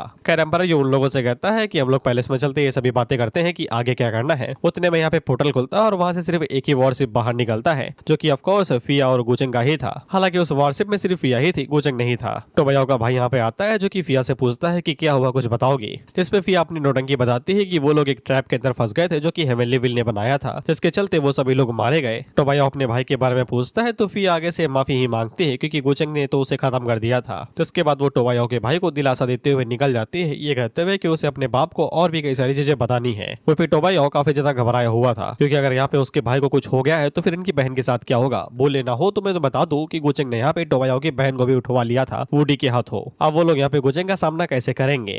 जिसके बाद हम लोग गुचेंग को देखते हैं, जो कि ओरिजिन एसेंस को यहाँ पे एब्जॉर्ब कर लेता है, तो वो late stage of true immortal realm पे पहुंच जाता है और गुचेंग बहुत ही जल्द डिवाइन रियलम की फर्स्ट स्टेज पे आ जाएगा। और फिर गुचेंग को अब यकीन था कि अपर रियलम के अंदर कोई भी नहीं है जो कि उसके खिलाफ यहाँ पे जा सके, इसलिए भांडा फूट भी जाता है तो उसे कोई दिक्कत नहीं है। जिसके बाद वो यहाँ पे ट्रेजर बॉक्स को चेक करता है, जो कि यहाँ पे टोबायाओ और लिन को मारने के बदले में मिला था। हालांकि उसे जो ट्रेजर बॉक्स के अंदर से मिलता है वो किसी भी काम का नहीं था। हेवनली हार्ट इम्प्रिंट और डिवाइन सॉर्ड दाओ हार्ट, जो गुचेंग के लिए किसी भी काम के नहीं थे। हालांकि इनका इस्तेमाल तोहफे के तौर पे किया जा सकता है, मिंग को गिफ्ट देने के तौर पे। और फिर अगला नंबर अब यहाँ पे एम्परर यू का होने वाला था, क्योंकि गुचेंग यहाँ पे दायून डायनेस्टी के रूलर को बदलने वाला था। इसीलिए वो यहाँ पे सिग्नल दे देता है यू एम्परर के छोटे भाई को, मैं इसका नाम भूल गया हूँ, पता नहीं क्या है। खैर जो भी हो, इसको इस पल का काफी ज्यादा इंतजार था, क्योंकि ये बदला भी लेना चाहता है एम्परर यू से। इसकी कहानी भूल गए हो तो फिर एम्परर यू ने इसे धोखा देके इसकी पूरी फैमिली को खत्म कर दिया था, ताकि वो सिंहासन में खुद बैठ सके। खैर इसके बाद हम लोग डायनेस्टी के अंदर देखते हैं तो फिर यहाँ पे सिर्फ चुगलियां फैल रही थी। कुछ लोगों को लग रहा था कि गुचेंग स्वाहा हो गया, कुछ लोगों को लग रहा था कि गुचेंग बचा हुआ है और वही सभी चीजों के पीछे है, और कुछ लोगों को लग रहा था कि गुचेंग शो ऑफ मारेगा दोबारा जिंदा होके। उतने में हम लोग एक जाने माने कैरेक्टर को देखते हैं। अब ये कहे कि प्रिंसेस है और मुझे याद है इसकी शक्ल तुम भूल गए हो, लेकिन ये 1 महीने के लिए गुचेंग की मेड सर्वेंट बनी थी। तो ये उन लोगों से कहती है कि गुचेंग वो गंदी नाली का कॉकरोच है जिसको तुम मारना भी चाहो तो भी तुम नहीं मार सकते, भले ही पूरी दुनिया तबाह हो जाए। वही इस प्रिंसेस की जो दामाद थी वो ऐसे बोलती है कि हम लोग यहाँ तक आए तो फिर गुचेंग से भी मिल लेना चाहिए। इसका नाम मुझे याद नहीं आ रहा है, लेकिन ये गुचेंग से मिलना नहीं चाहते थे, क्योंकि अगर ये गुचेंग से दोबारा मिली तो गुचेंग उसे दोबारा चाय बनाने की नौकरी पे लगा देगा। तो दामाद उससे कहती है कि उसकी बीवी नहीं बनना चाहती क्या तुम। तो प्रिंसेस आगे से बताती है कि उसके दिल में इतनी जगह नहीं है कि 10-20 लौंडिया घुस सके। खैर इसके बाद हम लोग एम्परर यू को देखते हैं, जिससे मिलने के लिए यहाँ पे फिया आती है। तो एम्परर यू से डायरेक्ट यहाँ पे पूछते हैं कि हुआ क्या ये बताओ, वो भी डिटेल में, हमें सब कुछ जानना है, क्योंकि बाकी लोगों को भी तो जवाब देना था। एम्परर यू से पूछता है कि कितने लोग वापस आए हैं। तो फिया बताना शुरू करती है कि वो पूरा रियलम ही साला एक जाल था, जो लालच दे के लोगों को बुलवाने के लिए किया गया था। इसके अलावा यहाँ पे कोई भी नहीं बचा है। इसकी बोट पे जो लोग थे वही सलामत है, बाकी सभी लोगों की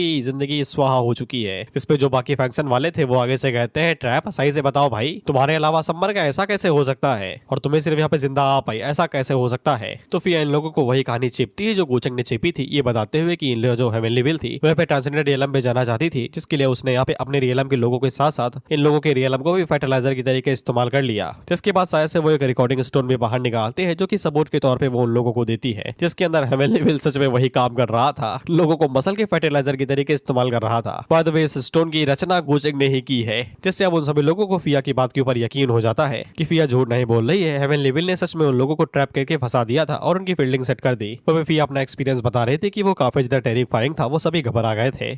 घबराई तो हुई है, लेकिन तुम लोगों से नहीं, गुचेंग से। उसने जो देखा है सिर्फ उसको पता है। फिर इसके बाद एक फंक्शन लीडर उसे पूछती है कि तुमने यहाँ पे अपनी जान कैसे बचाई, उन हालातों के अंदर तो एक ट्रू इमॉर्टल भी खुद को नहीं बचा सकता है। जिसपे फिया आगे से बताती है कि ये सब कुछ गुचेंग की वजह से हुआ है। अगर उसने आखिरी टाइम पे ही अपनी पूरी ताकत के साथ में हेवनली डाओ के खिलाफ में फाइट ना की होती, heavenly dao is equal to heavenly will, तो फिर वो लोग कभी भी जिंदा वापस नहीं आ पाते। जिसपे कुछ लोग आगे से कहते हैं कि गुचेंग ने किया क्या, वो इतना ज्यादा स्ट्रॉन्ग पहले ही हो गया है कि हेवनली विल तो टक्कर दे सके। जिसपे फिया उन लोगों को बताती है कि गुचेंग की स्ट्रेंथ इतनी ज्यादा नहीं थी। गुचेंग ने आखिरी टाइम पे ही हेवनली विल को हराया था, तब उसने यहाँ पे अपने ओरिजिन एसेंस का इस्तेमाल किया था उसकी स्ट्रेंथ को यूटिलाइज करने के लिए। जिसके बाद वो यहाँ पे काफी ज्यादा घायल हो गया था, तब वो लोग यहाँ पे सेफली घर वापस आ पाए हैं, क्योंकि उन्हें कोई रास्ता मिल गया था। अभी के लिए वो काफी ज्यादा यहाँ पे घायल है और इसेंट वॉरशिप के अंदर पड़ा हुआ है। और हम देखते हैं कि गुचेंग पड़ा हुआ था, लेकिन आराम से बैठ के जो मिंग के लिए तोहफा रेडी कर रहा था और उसके लिए एक लव लेटर भी लिख रहा था। साथ ही में वोडा से कहता है कि ये बॉक्स और लेटर तुम वुडी के हाथ हो सेलेस्टियल डायनेस्टी भिजवा दो मिंग के लिए। लिए। तो इसके लिए मान जाता है, लेकिन वो गोचेंग से पूछता भी है कि यहाँ पे ऐसे कई सारे तरीके हैं जिसके जरिए वो लोग लेटर्स भिजवा सकते हैं, लेकिन वो यहाँ पे एक लो लेवल के कल्टीवेटर का इस्तेमाल क्यों कर रहे हैं उसके साथ बार बार कॉन्टेक्ट करने के लिए। गोचेंग उसे कहता है कि ये चीज तुम कभी भी नहीं समझोगे, इसको फ्लटिंग बोलते हैं, फ्लटिंग। तुम्हें ये चीज मुझसे सीखनी चाहिए, तुम्हारे काफी ज्यादा काम आएगी।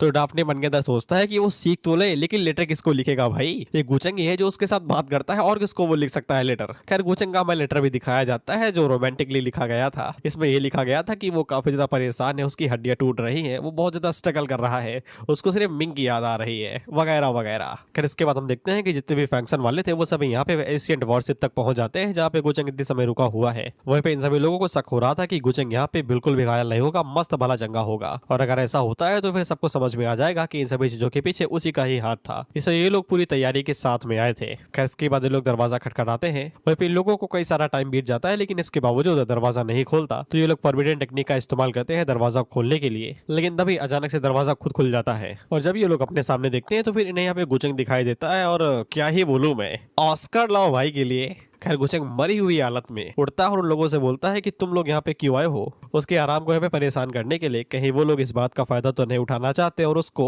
लेकिन तभी वो लोग आगे से कहते हैं कि तुम गलत समझ रहे हो यार, हमें तो तुम्हारी चिंता हो रही थी, देखो हम तुम्हारे लिए क्या क्या लेके आए हैं, जल्दी से ये खाओ पियो, एकदम बढ़िया हो जाओ, हम तुम्हारा इंतजार कर रहे हैं पैलेस के अंदर, तुम आओगे तभी तो हम लोगों को आगे बढ़ाओगे। जिसके बाद वो लोग उसे गिफ्ट देते हैं और यहाँ से भागे जाते हैं। और फिर ये सभी पूरी तरीके से डिसअपॉइंट हो गए थे और डर के मारे भी भाग के गए थे। जिसके बाद यो और फिया अंदर एंट्री मारते हैं। वो पेम्बर गोचेंग से कहता है कि तुम्हें अपनी फैमिली को बता देना चाहिए, अभी तुम इन हालातों के अंदर हो तो फिर शायद से तुम्हारे ऊपर कोई हमला कर दे और तुम्हारी, लेकिन उतने में ही गोचेंग आगे से कहता है कि फिया उसका ख्याल रख रही है, तो फिर उसे यहाँ पे अपनी सेफ्टी की जरा सी भी चिंता नहीं है। ये बात सुन के एम्परर यो काफी ज्यादा खुश हो जाता है और उसके मन के अंदर लड्डू फूटने लगते हैं कि ये दोनों इतने ज्यादा करीब आ गए हैं। ऑफ कोर्स उसकी बेटी यहाँ पे मिंग से कम कैसे हो सकती है। तो इसके बाद एम्परर यो यहाँ से कल्टी मार लेता है, ये कहते हुए कि फिया यहीं पे ही रुकेगी तुम्हारा ख्याल रखने के लिए। जिसके बाद सीन शिफ्ट होकर मिंग के ऊपर आ जाता है, जो कि गोचेंग का यहाँ पे लेटर पढ़ रही थी और इसे लेटर पढ़ते हुए बहुत ज्यादा मजा आ रहा था। And look at the detail of feet. अब मैं आगे क्या ही बोलूं, हिदो कोजिमा यू आर ग्रेट। खैर लेटर पढ़ के मिंग को समझ में आ जाता है कि गोचेंग का अगला प्लान यहाँ पे दायो डायनेस्टी के ऊपर कब्जा करने का है। तो वो यहाँ पे कुछ असुरा गार्ड्स को भेज देती है उसकी मदद करने के लिए। तो इसके बाद वो वुडी से कहती है कि तुम वापस जाना तो अपने साथ यहाँ पे असुरा गार्ड्स को लेके जाना और बॉर्डर पे रुके रहना जब तक तुम्हें यहाँ पे गोचेंग को एक ऑर्डर ना दे। और इतना बोलने के बाद वो उससे कहती है कि तुम जा सकते हो। तो उतने में वुडी बताता है कि गोचेंग ने बोला था कि वो चाहते हैं कि आप उसके लेटर का रिप्लाई देंगी। तो मिंग आगे से कहती है कि मैं उसकी जितना बचकानी नहीं हूँ जो उसके लेटर लिख के दूं। जिसके बाद वो चुपचाप बैठ जाती है और लेटर लिखने लगती है, वो भी डिटेल में कि काफी टाइम हो गया है तुमसे मिले हुए, मुझे तुम्हारा इंतजार हो रहा है, ये वो।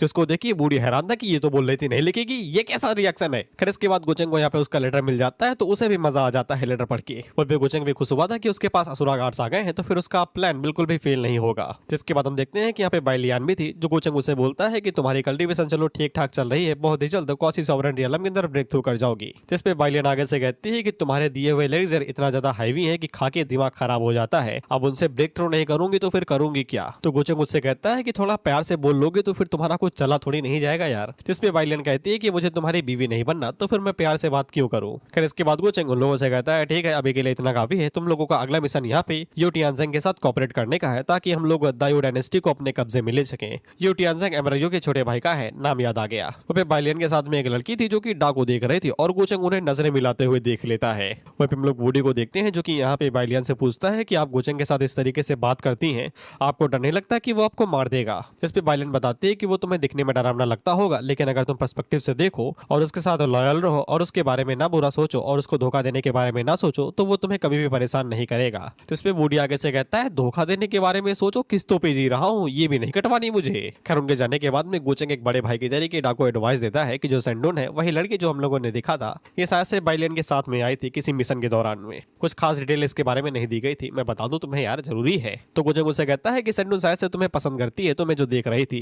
तो आगे से कहता है सच में, लेकिन आज तक उसने मुझे कोई लेटर क्यों नहीं लिखा। फिर इस पे तो गोचेंग का भी मुंह बंद हो जाता है कि साला क्या बोलूं मैं इसको। वहीं पे ये मेरे को मजा आ गया था इन लोगों की बातें सुन के। जिसके बाद वो कहती है कि आपको शायद से भ्रम हो रहा है, सेंडोन हर किसी के साथ इसी तरीके से फ्लर्ट करती रहती है। तो गोचेंग उससे पूछता है कि तुम किस लिए आए हो, क्या मुझे मिस कर रही। तो ये आगे से बताती है कि एक जरूरी मैटर है, वो उसको रिपोर्ट करने के लिए आई हुई है। वो बताती है कि जियान के बारे में कुछ भी पता नहीं चल रहा है, वो काफी टाइम से गायब हो चुकी है। उसने कई सारे लोगों को पता करने के लिए भी भेजा, लेकिन लेकिन उसके बारे में कुछ भी पता नहीं चला। वो गुचेंग बड़ा चिल था। वो आगे से कहता है गायब हो गई है, पीच ब्लॉसम विलेज गई होगी, वहाँ पे नहीं गई क्या? खैर तुम चिंता ना करो, अगर वो गायब भी हो जाए तो फिर तुम्हें चिंता करने की जरूरत नहीं है, क्योंकि विलेज के अंदर जो मॉन्स्टर बैठे हुए हैं वो उसके ऊपर एक आंच तक नहीं आने देंगे अगर उसे कुछ हुआ तो। खैर इसके बाद गुचेंग जितने भी चले थे वो लोग यहाँ पे यूटियान की मदद करना शुरू करते हैं। तो फिल्म में देखते हैं कि फिया अपने भाई को कोने में लेके आती है, और जब उसका भाई पूछता है कि क्या मैटर है, हम लोग यहाँ पे क्यों आए हुए हैं, तो फिया पीछे मुड़ के उसे बताती है कि इंपीरियल अंकल तुमसे बात करना चाहते हैं, यानी कि यूटियान। जैसे यहाँ पे फिया के बड़े भाई को समझ में आ जाता है कि ये उसकी बहन नहीं है, और उतने में ही यूटियान उसके पीछे निकलता है और एक बार में उसकी फील्डिंग सेट कर देता है। वहीं पे इसको मार के इसने अपने बीवी और बच्चे का बदला लिया है। ये इसको लगता है भाई उसका तो कसूर भी नहीं था, वो पैदा भी नहीं हुआ था, बट स्टिल आग के बदले आग वाला प्रिंसिपल चल रहा है यहाँ पे। वहीं पे जो फिया बनी हुई थी वो सेंडुन थी और कोई नहीं। वहीं पे यूटियान सेंडुन को सारा बताता है कि उसने क्या क्या किया है और वो किस तरीके से यहाँ पे करने वाला है, और ऊपर से वो लोग यहाँ पे फैमिली ब्लड लाइन के हैं, तो फिर यहाँ पे जो एंसेस्टर्स होंगे वो यहाँ पे थ्रोन के लिए कुछ भी नहीं बोलेंगे, क्योंकि जब तक थ्रोन के ऊपर फैमिली ब्लड लाइन बैठती है तब तक उन्हें कोई भी दिक्कत नहीं है। इसलिए यूटियान को 80% यकीन है कि वो यहाँ पे एम्ब्रायो को मार देगा और सिंहासन के ऊपर बैठ जाएगा, लेकिन सेंडुन उसे बताती है कि 80% के चांस है कि तुम ही मारे जाओगे। इस पे यूटियान पीछे मुड़ के बोलता है क्या बोली, तो वो जाते हुए बताती है कि चिंता ना करो, गुचेंग उसके लिए कुछ तो काम करेगा जिससे वो यहाँ पे पक्का जीतेगा, वो उसे मरने नहीं देगा। खैर इसके बाद सेकंड प्रिंस की जो बॉडी थी वो यहाँ पे पैलेस में भिजवा दी जाती है। तो एम्परर यू काफी ज्यादा हैरान होता है कि उसके बेटे के ऊपर ये कोई कैसे कर सकता है। वो फिया काफी ज्यादा घबरा जाती है, क्योंकि अगर ये गुचेंग हुआ तो फिर कोई भी चांस नहीं है कि वो लोग यहाँ पे उसके खिलाफ में जीत सके। इसे पता नहीं ना कि गुचेंग यहाँ पे यूटियान के साथ हाथ मिला चुका है।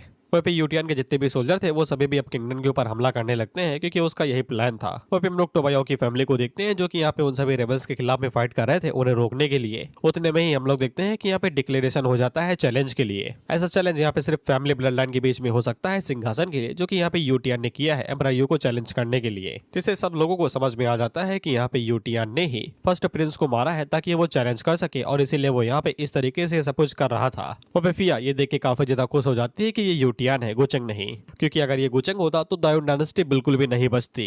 फिया को इसी बात का डर है कि उसकी डायनेस्टी यहाँ पे डिस्ट्रॉय ना हो जाए। जिसके बाद हम लोग कुछ लोगों को देखते हैं जो कि इसी बैटल के बारे में बात कर रहे थे कि कुछ ही दिनों के अंदर यूटियान और एम्परर यू के बीच में बैटल होने वाला है थ्रोन को लेके। इसीलिए कई सारे फैक्शन और जो पेट्रोलिंग है वो बढ़ चुकी है। वहीं पे कई सारे लोग ये फाइट देखना भी चाहते हैं, क्योंकि जो फाइट होगी वो काफी ज्यादा कमाल की होगी। एडिटर प्लीज इसमें जो बन पकड़ने वाली चीज है वो तुम ना दिखाना यार, तुम्हारी चीजें मेरे लिए खतरा बन जाती है। खैर इसके बाद फाइट का दिन आ जाता है, इसलिए यहाँ पे कई सारे लोग आए हुए थे और ज्यादातर यहाँ पे एम्परर यू की साइड पे ही थे, क्योंकि यहाँ पे यूटियान ने एक और बार एम्परर यू को चैलेंज किया था और तब उसको मार मार के कुत्ता बना दिया गया था। हालांकि एम्परर यू ने उसकी जान नहीं ली थी। खैर तो पुरानी बातें थी, लेकिन इस बार भी कुछ बदला नहीं है, क्योंकि इस बार एम्परर यू के पास यहाँ पे ट्रू मेटल रियलम की स्ट्रेंथ है और साथ ही में कई सारे यहाँ पे ट्रेजर्स भी है, जैसे कि इंपीरियल डायोल सील जो कि उनके हाथों में है। जिसपे एक सेकंड प्रिंस यहाँ पे फिया से कहता है कि आपको क्या लगता है कि इस बार कौन जीतेगा? हालांकि हमारे फादर ने अपने भाई को एक बार हरा दिया है, लेकिन क्या इस बार कुछ बदलाव होगा? तो इसमें फिया आगे से कहती है कि चीजें शायद से इस बार यहाँ पे सही ना जाए, हमें तैयार रहना पड़ेगा। और वो मन के अंदर सोचती है कि इसका लेना देना गुचेंग के साथ ना हो बस।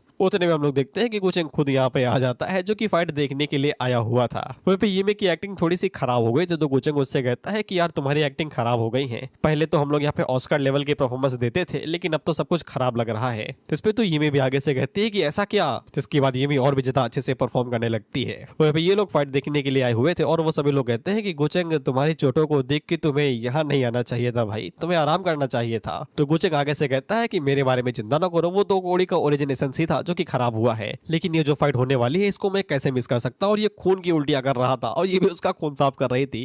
वहीं पे वो सभी अपने मन के अंदर सोचते हैं साले जब तेरी इस हद तक लगी पड़ी है तो फिर क्यों आया यहाँ पे पार्टी ज्वाइन करने के लिए? पार्टी को कोई मना नहीं कर सकता। फिर इसके बाद हम देखते हैं कि यहाँ पे एम्परर यू आता है, तो फिर उसके साथ में ड्रैकोनिक यानी कि ड्रैगन की एनर्जी भी आती है, जिससे सभी लोगों को समझ में आ जाता है कि बुड्ढा यहाँ पे शो ऑफ कर रहा है अपने डाउ को, जो कि वो बहुत ही जल्द ब्रेक थ्रू करने वाला है। वहीं पे अगर वो ब्रेक थ्रू कर लेता है तो फिर शायद से दायून डायनेस्टी के अंदर मुश्किल से ही कोई होगा जो कि उसे हरा सके। वहीं पे एक बंदा आगे से बताता है कि एम्परर यू के पास अभी भी यहाँ पे गार्डियन सॉर्ड ऑफ डायू और साथ ही में इंपीरियल सील है, वही ट्रेजर्स हैं जिसकी वजह से यहाँ पे उसकी स्ट्रेंथ और भी ज्यादा बढ़ जाती है। तो फिर मैच शायद से पहले ही डिसाइड हो चुका है कि कौन जीतेगा। वहीं पे वो सभी गुचेंग से पूछते हैं कि वो इस मैच के बारे में क्या सोचता है, तो गुचेंग आगे से कहता है कि आउटकम कुछ भी हो उसका यहाँ पे उससे क्या लेना देना, बाहर वाला इन सभी चीजों के बारे में कैसे बात कर सकता है। उन लोगों को बस यहाँ पे फाइट देखनी चाहिए और कुछ भी नहीं। खैर एम्परर यू यहाँ पे आ जाता है और वो अपने छोटे भाई को बुलाने लगता है, ये कहते हुए कि बाहर आ, सामना कर मेरा। और ये फुल शो ऑफ मार रहा था, ये कहते हुए कि अगर कोई भी यहाँ पे हार्मनी और पीस को खराब करने की कोशिश करेगा उसकी डायनेस्टी के अंदर, तो वो उसे चीर के रख देगा, भले ही वो उसका सगा भाई ही क्यों ना हो। उतने में यूटियान बाहर निकलता है जो कि डायरेक्ट उसके ऊपर हमला करता है, ये बोलते हुए कि देखो तो कौन बोल रहा है। हालांकि उस हमले का एम्परर यू के ऊपर कुछ भी असर नहीं होता और वो एम्परर यू से बोलता है कि तुमने घिनौने तरीकों का इस्तेमाल किया इंपीरियल थ्रोन मुझसे छीनने के लिए और मेरी फैमिली को भी मार दिया, और इसके बावजूद ऐसे दिखा रहे हो कि जैसे बहुत बड़े महात्मा हो, तुम एक नंबर के पाखंडी हो और कुछ भी नहीं। तो फिर एम्परर यू उसके ऊपर हमला करने को आगे बढ़ते हैं, ये कहते हुए कि तुम्हारे पास काशी सॉवरेन की स्ट्रेंथ है और तुम्हें सच में लगता है कि तुम मेरे खिलाफ जीत भी सकते हो। इसके बाद दोनों भाइयों के बीच में जंग शुरू हो जाती है, सिर्फ एक कुर्सी के चक्कर में। वहीं पे ये दोनों अपनी नेचुरल फॉर्म के अंदर फाइट कर रहे थे। एम्परर यू की फॉर्म यहाँ पे ड्रैगन थी, वहीं पे यूटियान की पाइथन थी। वहीं पे इस बैटल को battle between dragon and Python बोला गया है। अब इस लाइन का मतलब ये है कि दो एपेक्स प्रेडेटर आपस में फाइट कर रहे हैं, जैसे कि टाइगर और शेर आपस में फाइट कर रहे हैं। वहीं पे ये गुचंग से अपने टेलीकिनेसिस के जरिए पूछती है, क्या तुम्हें पक्का यकीन है कि यहाँ पे यूटियान जीतेगा? जिसपे गुचंग येमी से कहता है कि तुम इस बारे में कुछ ज्यादा ही सोच रही हो। जिसके बाद वो यूटियान के बारे में बताते हुए कहता है कि उसे लगता है कि वो यहाँ पे एम्परर यू से ज्यादा स्ट्रॉन्ग है, क्योंकि वो यहाँ पे उससे पहले स्ट्रॉन्ग हुआ करता था और उसने अभी यहाँ पे डायनेस्टी के कई सारे फॉर्चून्स का इस्तेमाल किया खुद की स्ट्रेंथ को बनाने के लिए। और ऊपर से उसके पास यहाँ पे ट्रम्प कार्ड भी है जो कि मैंने उसे दिया है, तो वो पक्का इस बैटल को जीत लेना चाहिए। लेकिन एम्परर यू की यहाँ पे जो स्ट्रेंथ है उसको भी हल्के में नहीं लिया जा सकता, क्योंकि वो यहाँ पे टियान से ज्यादा स्ट्रॉन्ग है। अभी के लिए देखते हैं कि कौन कैसे हारता है, बाकी जीतेगा तो टियान ज़ेंग है।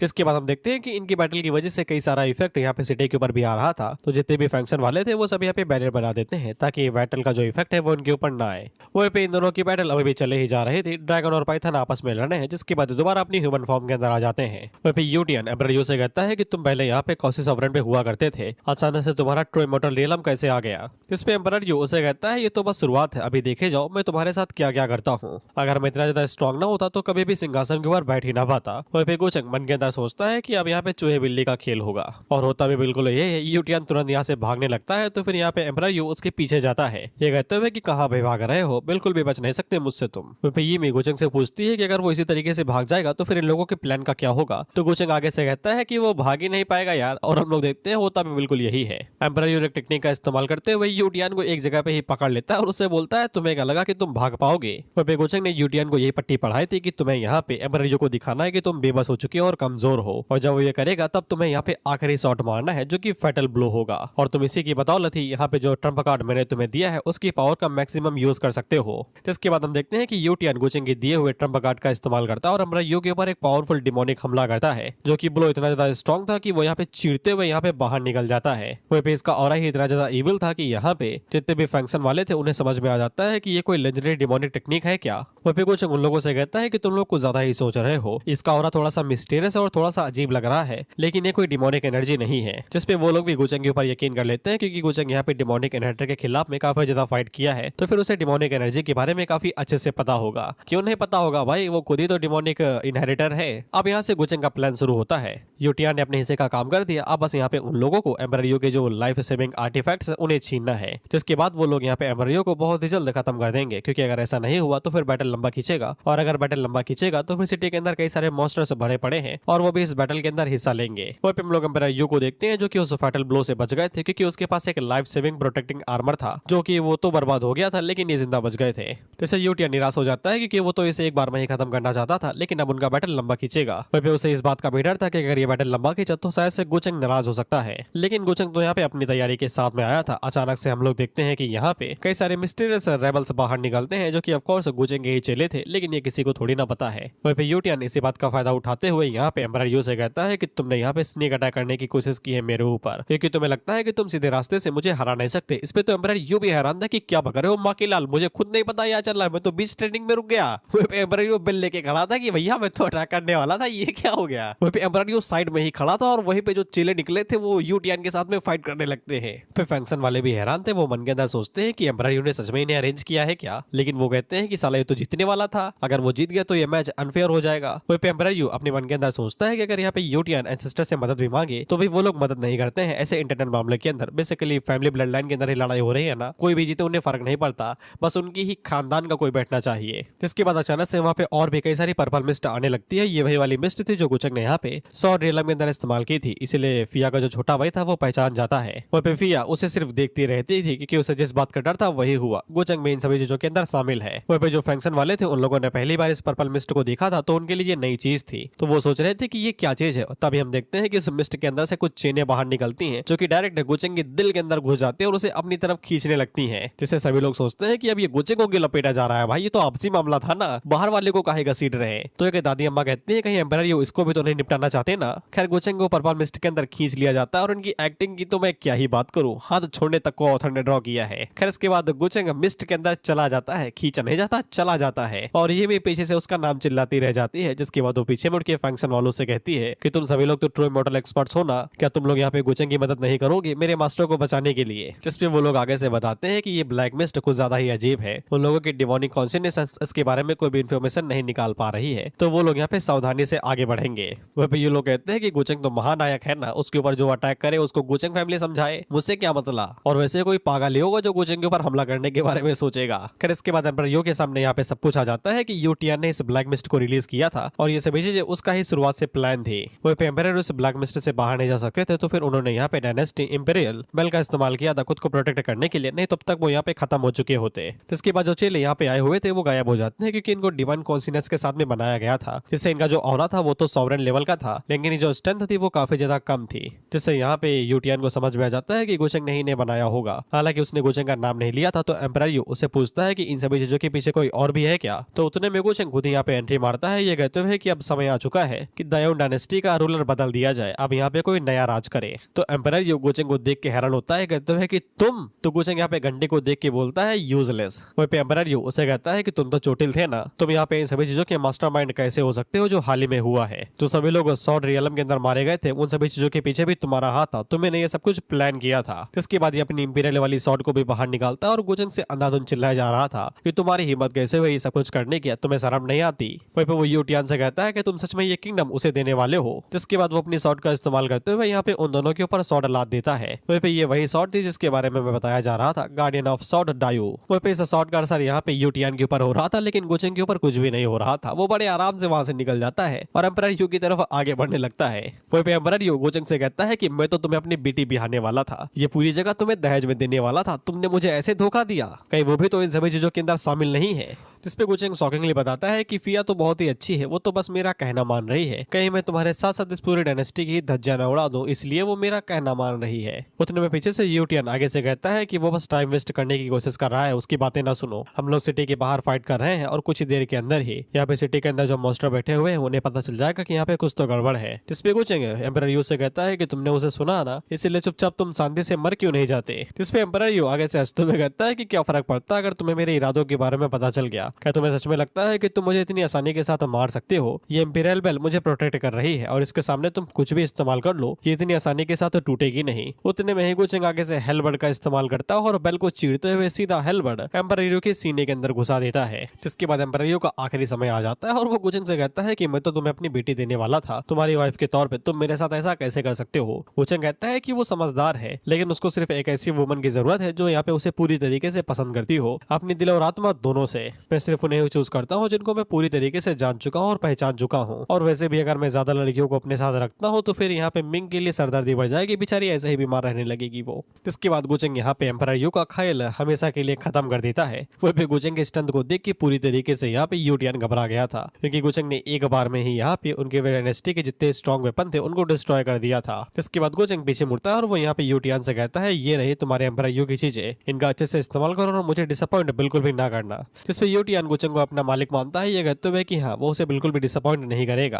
तो इसके बाद वहाँ पे जो ड्रैगन एनर्जी थी वो गायब होना शुरू हो जाती है क्योंकि एम्परर यू मारा गया है। जिससे यहाँ पे फिया और सेकंड प्रिंस को भी पता चल जाता है कि उनके फादर बैटल के दौरान में मारे गए हैं। वहाँ पे फिया को अच्छे से पता था कि ये पक्का यूटियन नहीं है, गुचंग ही है जिसने यहाँ पे उसके फादर को मारा है। और फिया को सिर्फ अपनी दायो डायनेस्टी का ही डर हो रहा था। वहाँ पे गुचंग के जितने भी चेले थे जो डिवाइन कॉन्शियसनेस से बने थे वो यहाँ से भागने की कोशिश करने लगते हैं, जिससे इन लोगों को समझ में आ जाता है कि ये लोग उतने भी सिंपल नहीं जितना वो उन्हें समझ रहे थे। और इनको यही लग लग रहा था कि गुचेंग तो पहले ही यहाँ पे स्वाहा हो चुका है। जिसके बाद हम लोग यिमी को देखते हैं जो कि उन लोगों से कहती है कि तुम सभी लोग अभी के अभी जाओ और उन सभी का पीछा करो और पता लगाओ कि गुचेंग के साथ क्या हुआ है। अगर उसके साथ कुछ भी हुआ तो फिर मैं यहाँ पे गो फैमिली को रिपोर्ट कर दूंगी कि जब गुचेंग को उठा के ये लोग लेके जा रहे थे तब तुम लोगों ने यहाँ पे सब कुछ देखा, लेकिन इसके बावजूद मदद से मना कर दिया। जैसे ये लोग घबरा जाते हैं क्योंकि गुचेंग फैमिली जानते ही हो, बताने की जरूरत थोड़ी नहीं है, 23 वीडियो देख चुके हो गुचेंग के बारे में, इसलिए ये सभी डर के मारे तुरंत उनके पीछे जाने लगते हैं कहते हुए कि गुचेंग को देके जाओ, नहीं तो तुम्हारे चक्कर में हम लोग भी ले जाएंगे। खैर उन सभी के जाने के बाद में यहाँ पे यूटियन अपनी एंट्री मारता है,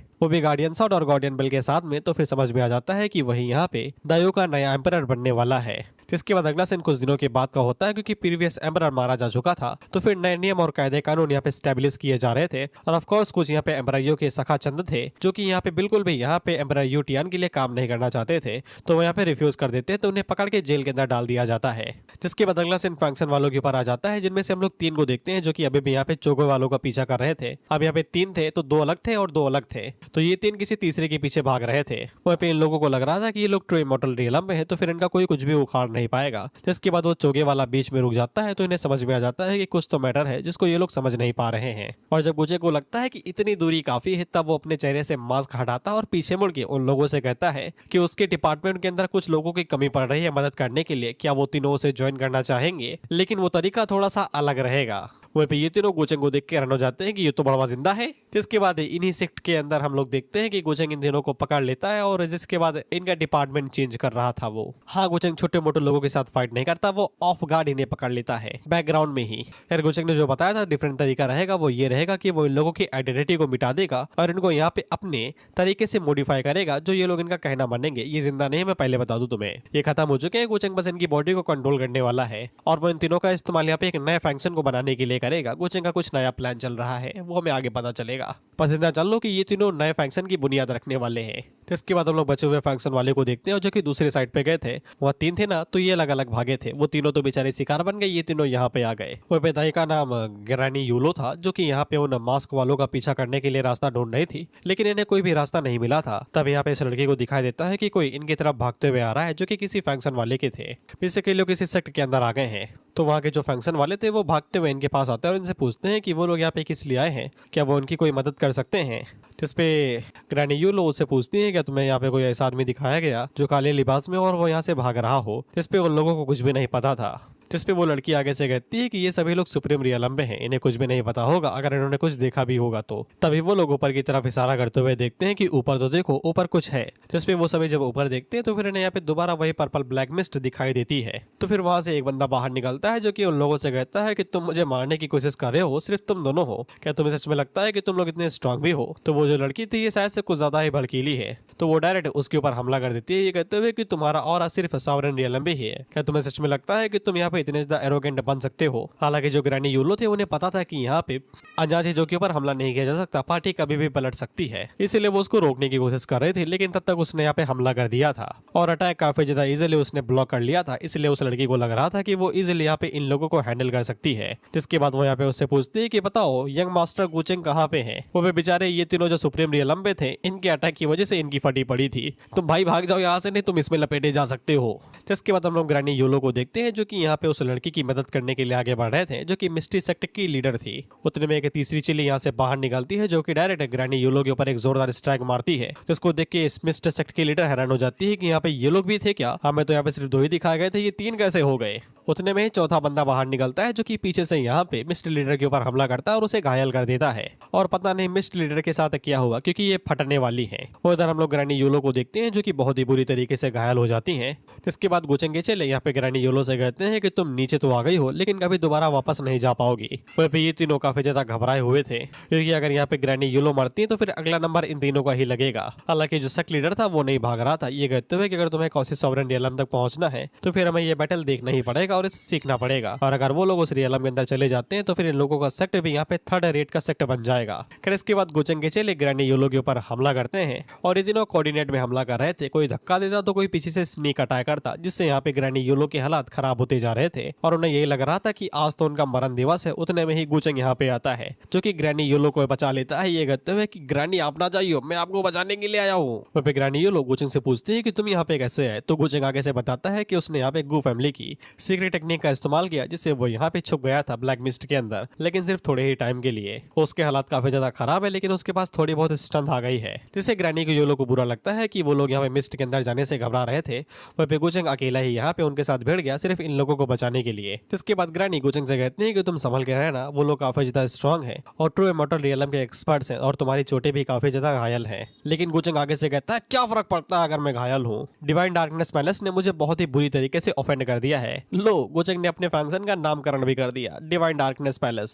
और बाकी ये सब गुचेंग के चेले ही हैं, मैं तुम्हें बता दूं ये कोई जिंदा नहीं है। गुचेंग जब चाहता है इन्हें चुटकी बजा के गायब कर सकता है। खैर वो सभी गुचेंग की स्क्रिप्ट को ही फॉलो कर रहे थे, ये कहते हुए कि तुम खुद यहाँ पे आए हो, आज तुम्हें पता चलेगा मौत का क्या रंग होता है वगैरह वगैरह। जिसके बाद गुचेंग यहाँ पे दोबारा नाटक करता है। वो यहाँ पे अपनी कल्टीवेशन को पूरी तरीके से डैमेज कर रहा था कुछ टाइम के लिए पावर बस्ट के लिए। ग्रैनी उससे कहती भी है कि इससे तुम्हारी कल्टीवेशन पूरी तरीके से खराब हो सकती है, लेकिन गुचेंग नौटंकी करे जा रहा था, ये कहते हुए कि आज तो मैं इन्हें बता के रहूंगा कि सेक्रीफाइस का मतलब होता क्या है। जो इन लोगों ने हमारे लोगों की जान ली है, इनसे बदला तो लेना ही पड़ेगा। खैर इसके बाद गुचेंग यहाँ पे अपने ओरिजिन एसेंस का पूरी तरीके से योगदान करते हुए एक powerful call the star technique का इस्तेमाल करता है, जिसको देख के ये लोग भी हैरान हो जाते हैं। हाँ, वही गुचेंग के चेले बोलते हैं कि देखो ये अपने ब्लड एसेंस का इस्तेमाल कर रहा है हम लोगों को हराने के लिए। वो गुचेंग चीखते हुए कह रहा था कि मार दूंगा मैं तुम्हें। वो ये दोनों इस फाइट के मजे ले रहे थे और इसे सीख रहे थे कि कैसे कैसे क्या करना है। इन लोगों को भी गुचेंग के बारे में पता है, लेकिन इसके बावजूद ये लोग यहाँ पे इस फाइट को देख रहे थे। बाकी ये तो गुचेंग को अपना भगवान मान चुके थे। खैर गुचेंग के चेले गुचेंग के साथ बिल्कुल भी फाइट नहीं करते और यहाँ से चले जाते हैं, ये कहते हुए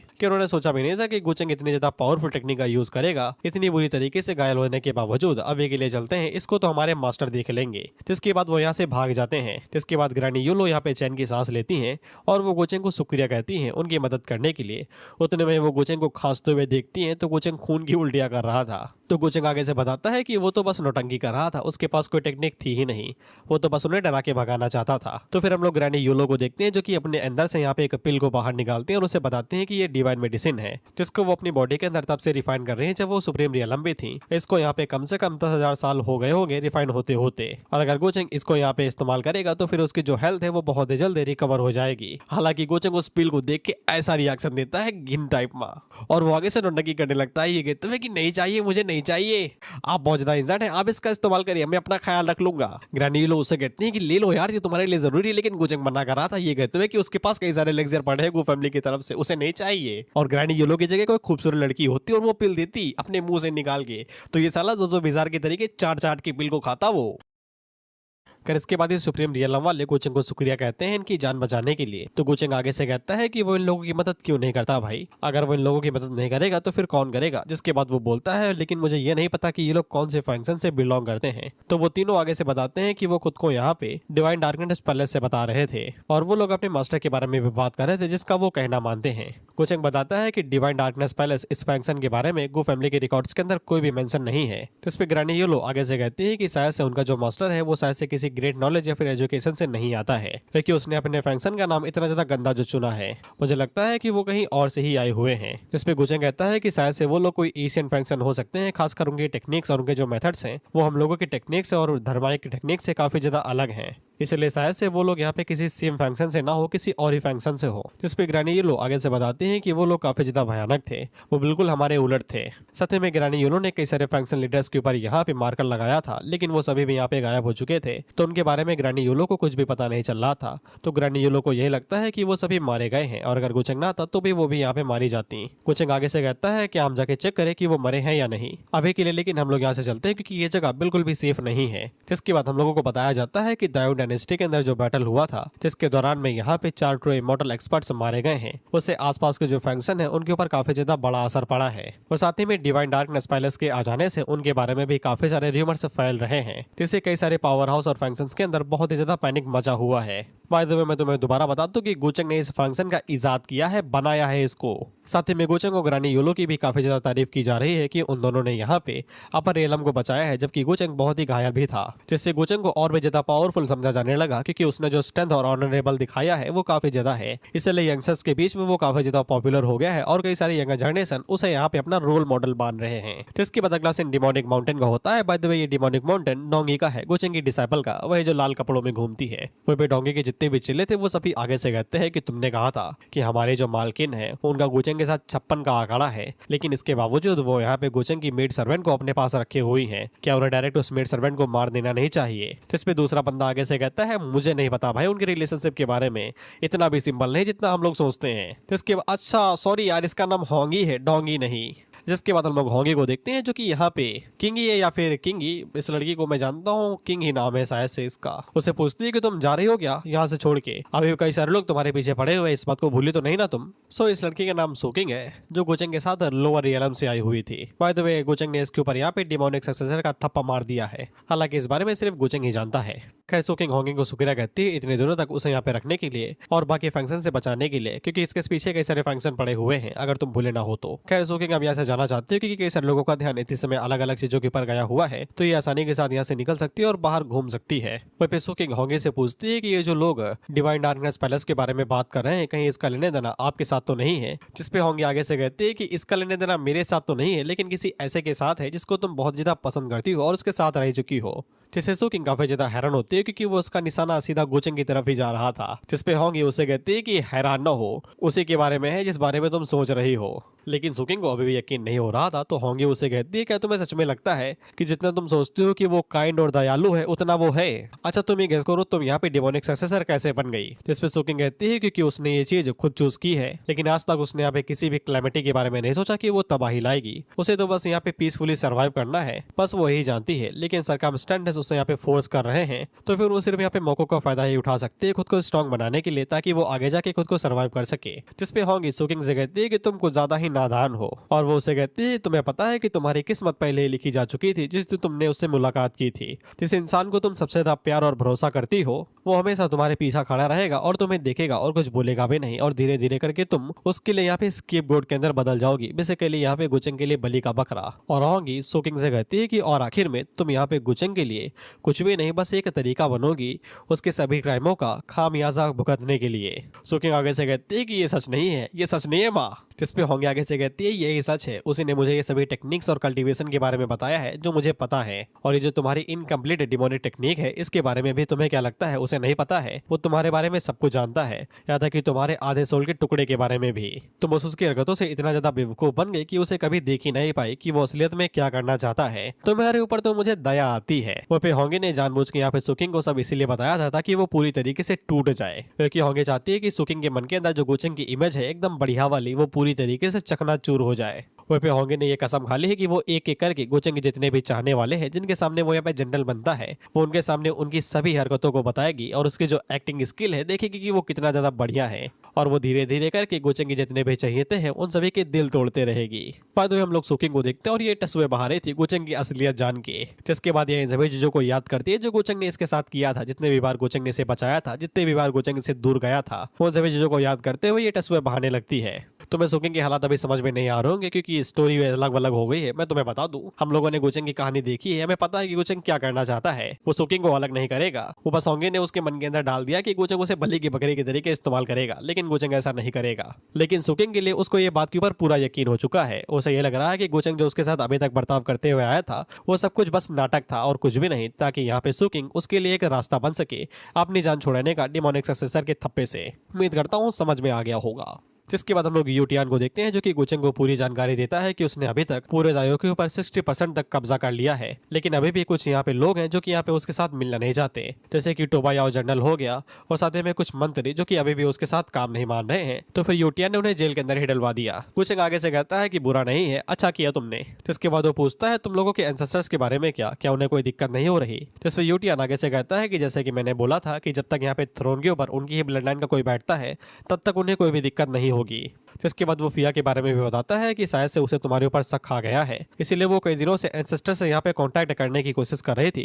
साथ ही में यूटियान गुचेंग को ये भी बता देता है कि उसके पास कई तरीके की प्रोटेक्शन है जो कि एंसेस्टर के साथ में आती है, क्योंकि जब वो पैदा हुई थी तो वो काफी ज्यादा स्ट्रॉन्ग थी। इसीलिए अगर हम लोग उसे मारना चाहते हैं तो फिर हमें थोड़े बहुत प्लान की तैयारी करनी पड़ेगी। हालांकि गुचेंग उससे कहता है कि इसकी कोई जरूरत नहीं है, यानी कि वो अपने वादे को कायम रख रहा है फिया को जिंदा रख के। जिसके बाद वो यूटियान से पूछता है कि इतनी टाइम पे वो है कहाँ, जिस पे यूटियान आगे से बताता है कि हाउस अरेस्ट में है इंपीरियल पैलेस के अंदर। जिसके बाद हम लोग फिया को देखते हैं और ये टल्ली पड़ी हुई थी गम के अंदर। जिसके बाद गुचेंग कमरे का दरवाजा खोलता है, तब कहीं जाके रोशनी आती है। तो फिया गुचेंग से वही सवाल पूछती है कि तुमने तो वादा किया था ना कि तुम इंपीरियल डायनेस्टी को कुछ भी नहीं करोगे, दाइयों को छोड़ दोगे। जिसपे गुचेंग आगे से कहता है कि मैंने अपने वादे को कायम रखा है, मैंने बस एम्परर को चेंज किया है, दाइयो अभी का भी बिल्कुल पहले जैसा ही है। क्या तुम और तुम्हारा भाई अभी भी जिंदा नहीं है क्या मैंने वादा तोड़ा जो मैंने तुमसे किया था? अगर यूटियान फ्यूचर में मेरे काम का नहीं रहा तो फिर मैं दाइयों को तुम्हारे हवाले कर दूंगा। और तुम एक समझदार वुमन हो, इसलिए मैं उम्मीद करता हूँ कि तुम कुछ भी उल्टा सीधा नहीं करोगी।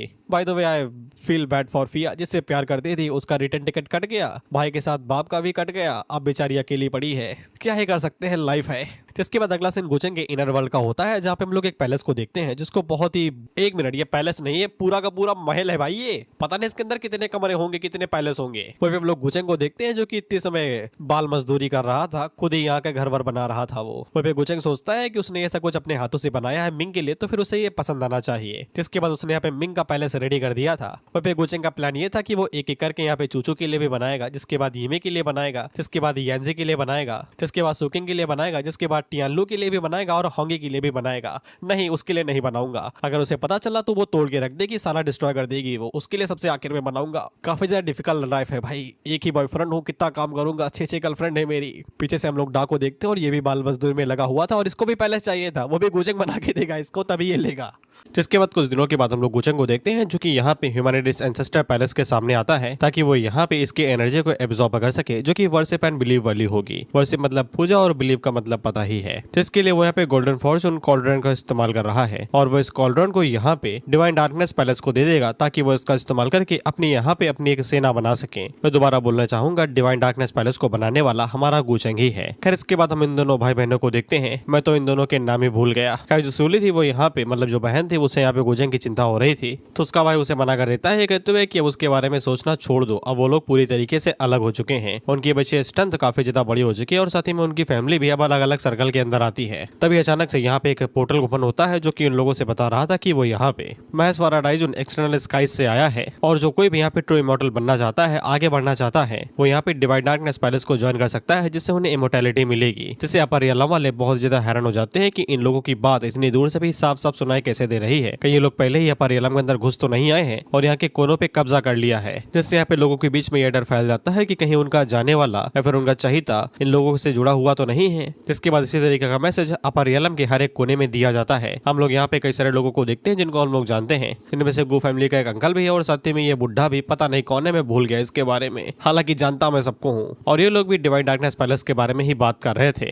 हालांकि अपरियलम वालों को ज्यादा चिंता नहीं थी क्योंकि उन्हें यहाँ पे गू फैमिली के ऊपर काफी ज्यादा भरोसा था। हम लोग यहाँ पे कुछ और लोगों को देखते हैं और इनके बारे में तो मैं पूरी तरीके से भूल गया, लेकिन इनका कच्चा टिट्टा कुछ इतने समय यहाँ पे डिमोनिक सक्सेसर के साथ में है। जिसके बाद सीन शिफ्ट होकर गू फैमिली पे आ जाता है, जहाँ पे गुचेंग के फादर उससे पूछते हैं कहीं तुम्हें चोट तो नहीं लगी, तो गुचेंग आगे से बताता है कि वो पूरी तरीके से भला चंगा है, लेकिन उसके फादर नहीं मान रहे थे। वो आगे से कहते हैं अगर तुम्हें कोई दिक्कत हो बताओ, मैं 2 एंसेस्टर उठा के लेके जाता हूँ, डायून डायनेस्टी उन्हें डिस्ट्रॉय कर देता हूँ। तो गुचेंग आगे से मना करते हुए कहता है कि नहीं यार, ऐसा ना करो, गू फैमिली स्ट्रॉन्ग है, लेकिन इसका मतलब ये नहीं कि हर किसी के साथ भिड़ जाए, और वैसे भी वो लोग काफी ज्यादा अग्रेसिव है। जिसपे गुचेंग के फादर आगे से कहते हैं कि हाँ तुम्हारी बात सही है, पता चले उनका कोई छुपा हुआ धुरंधर बैठा हो, वो हमारी ही लगा दे, इसलिए सोच समझ के आगे बढ़ते हैं। तो फिर गुचेंग के फादर उसे बताते हैं कि किंगी तुमसे मिलना चाहती है, उसने बोला था कि तुम जैसे ही हो उससे आके मिल लो। किंगी यहाँ पे गुचेंग की आंट है, जिनको हम लोगों ने पहले ही देखा है, इसलिए जब गुचेंग किंगी के पास पहुंचता है तो वो उसे बताते हैं कि डिवाइन डोर ओपन होने वाला है और जो डिवाइन टेरिटरीज थी जो पहले खो चुकी थी, अब वो दोबारा यहाँ पे अर्थ में वापस आने वाली हैं और जो रोकने वाली चीजें थी अर्थ और हेवन के बीच में, अब वो पूरी तरीके से गायब हो चुकी हैं। सब कुछ पहले जैसा हो जाएगा जैसा एशियन टाइम में हुआ करता था।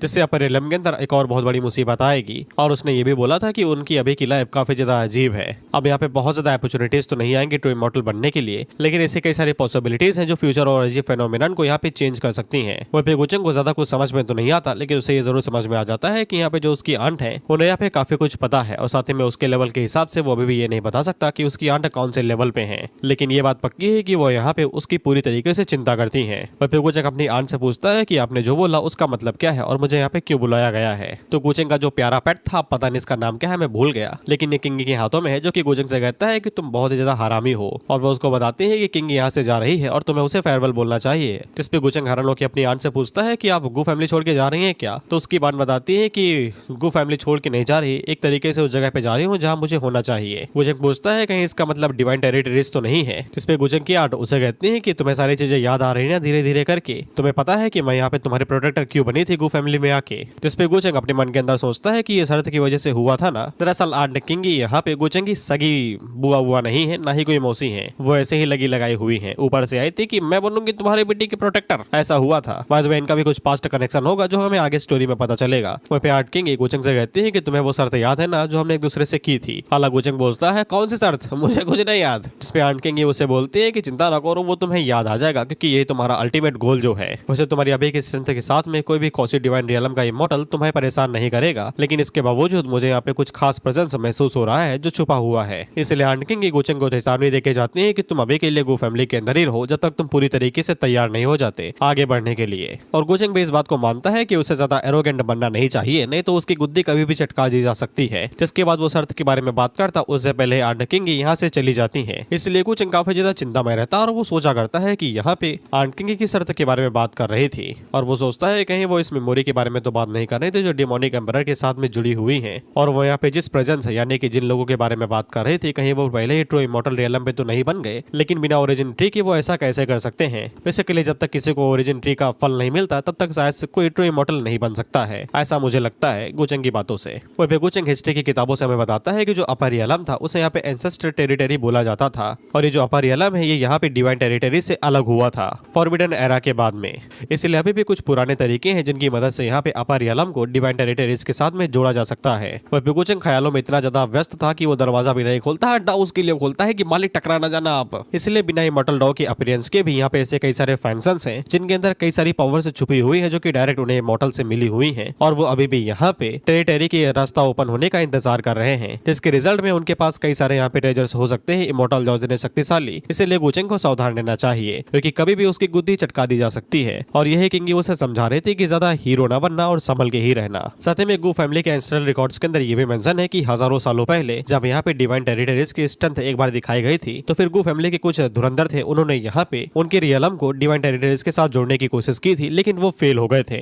यानी कि गु फैमिली के रियलम ने यानी कि गु फैमिली ने डिवाइन टेरिटरी के साथ में जुड़ने की कोशिश की थी, लेकिन वो लोग फेल हो गए थे किसी अजीब कारण की वजह से। हालांकि उस कारण के बारे में गौर से नहीं बताया गया। और कि गुचेंग को भी यहाँ पे ट्रू डिमोन इमॉर्टल बनना है और वो इसी रास्ते पे चल रहा है, तो फिर उसके पास यहाँ पे इतनी स्ट्रेंथ होनी चाहिए कि वो ये काम दोबारा कर सके, जिसके लिए उसे यहाँ पे और भी कई सारी चीजें करनी पड़ेंगी। अब हमें आइडिया दे दिया गया है कि आगे क्या होगा, जिसके बारे में हमें धीरे धीरे पता चलेगा। ये स्टोरी ऐसे ही काम करती है, कई सारी चीजें पीछे से आती है। जैसे कि तुम लोग सुकिंग को देख लो, वो चैप्टर 1 से है अभी तक यहाँ पे लटकी हुई है, और उसका रीजन कुछ भी नहीं पता कि उसके पास ट्विन सोल क्यों है और उसे डिमोनिक सक्सेसर गुचेंग ने क्यों बनाया है। उतने में हम लोग देखते हैं कि यहाँ पे एक सर्वेंट आती है जो कि गुचेंग को कोई सारी चीजें बताने के लिए आई हुई थी कि यहाँ पे उसकी मदर ने सभी तोहफों को रेडी कर दिया है, जिससे गुचेंग को समझ में आ जाता है कि उसकी मम्मी बहुत ज्यादा परेशान है उनकी शादी के लिए, कि मिंग के साथ जितनी जल्दी हो सके उतनी जल्दी उनकी शादी हो जाए। वहीं पे हम लोग मिंग के असिस्टेंट को देखते हैं जो कि उसे बता रहे थे कि डिवाइन डार्कनेस पैलेस यहाँ पे काफी ज्यादा फैल रहा है, क्या उन लोगों को इस बारे में कुछ करना चाहिए। लेकिन मिंग इसे इग्नोर करने को बोलते हैं क्योंकि उसे पता है कि ये गुचेंग ने ही बनाया है, तो वो इस मामले में फालतू में उंगली क्यों घुसाए। तभी वो असिस्टेंट आगे से बताते हैं कि गुचेंग की बोट यहाँ पे आई हुई है उसे मिलने के लिए, वो भी वो पूरी तरीके से तोहफों से लदी हुई है। ऐसा लगता है कि वो सीधा आपसे शादी की बात करने के लिए आने हैं कि आपकी शादी कौन सी तारीख पे होगी।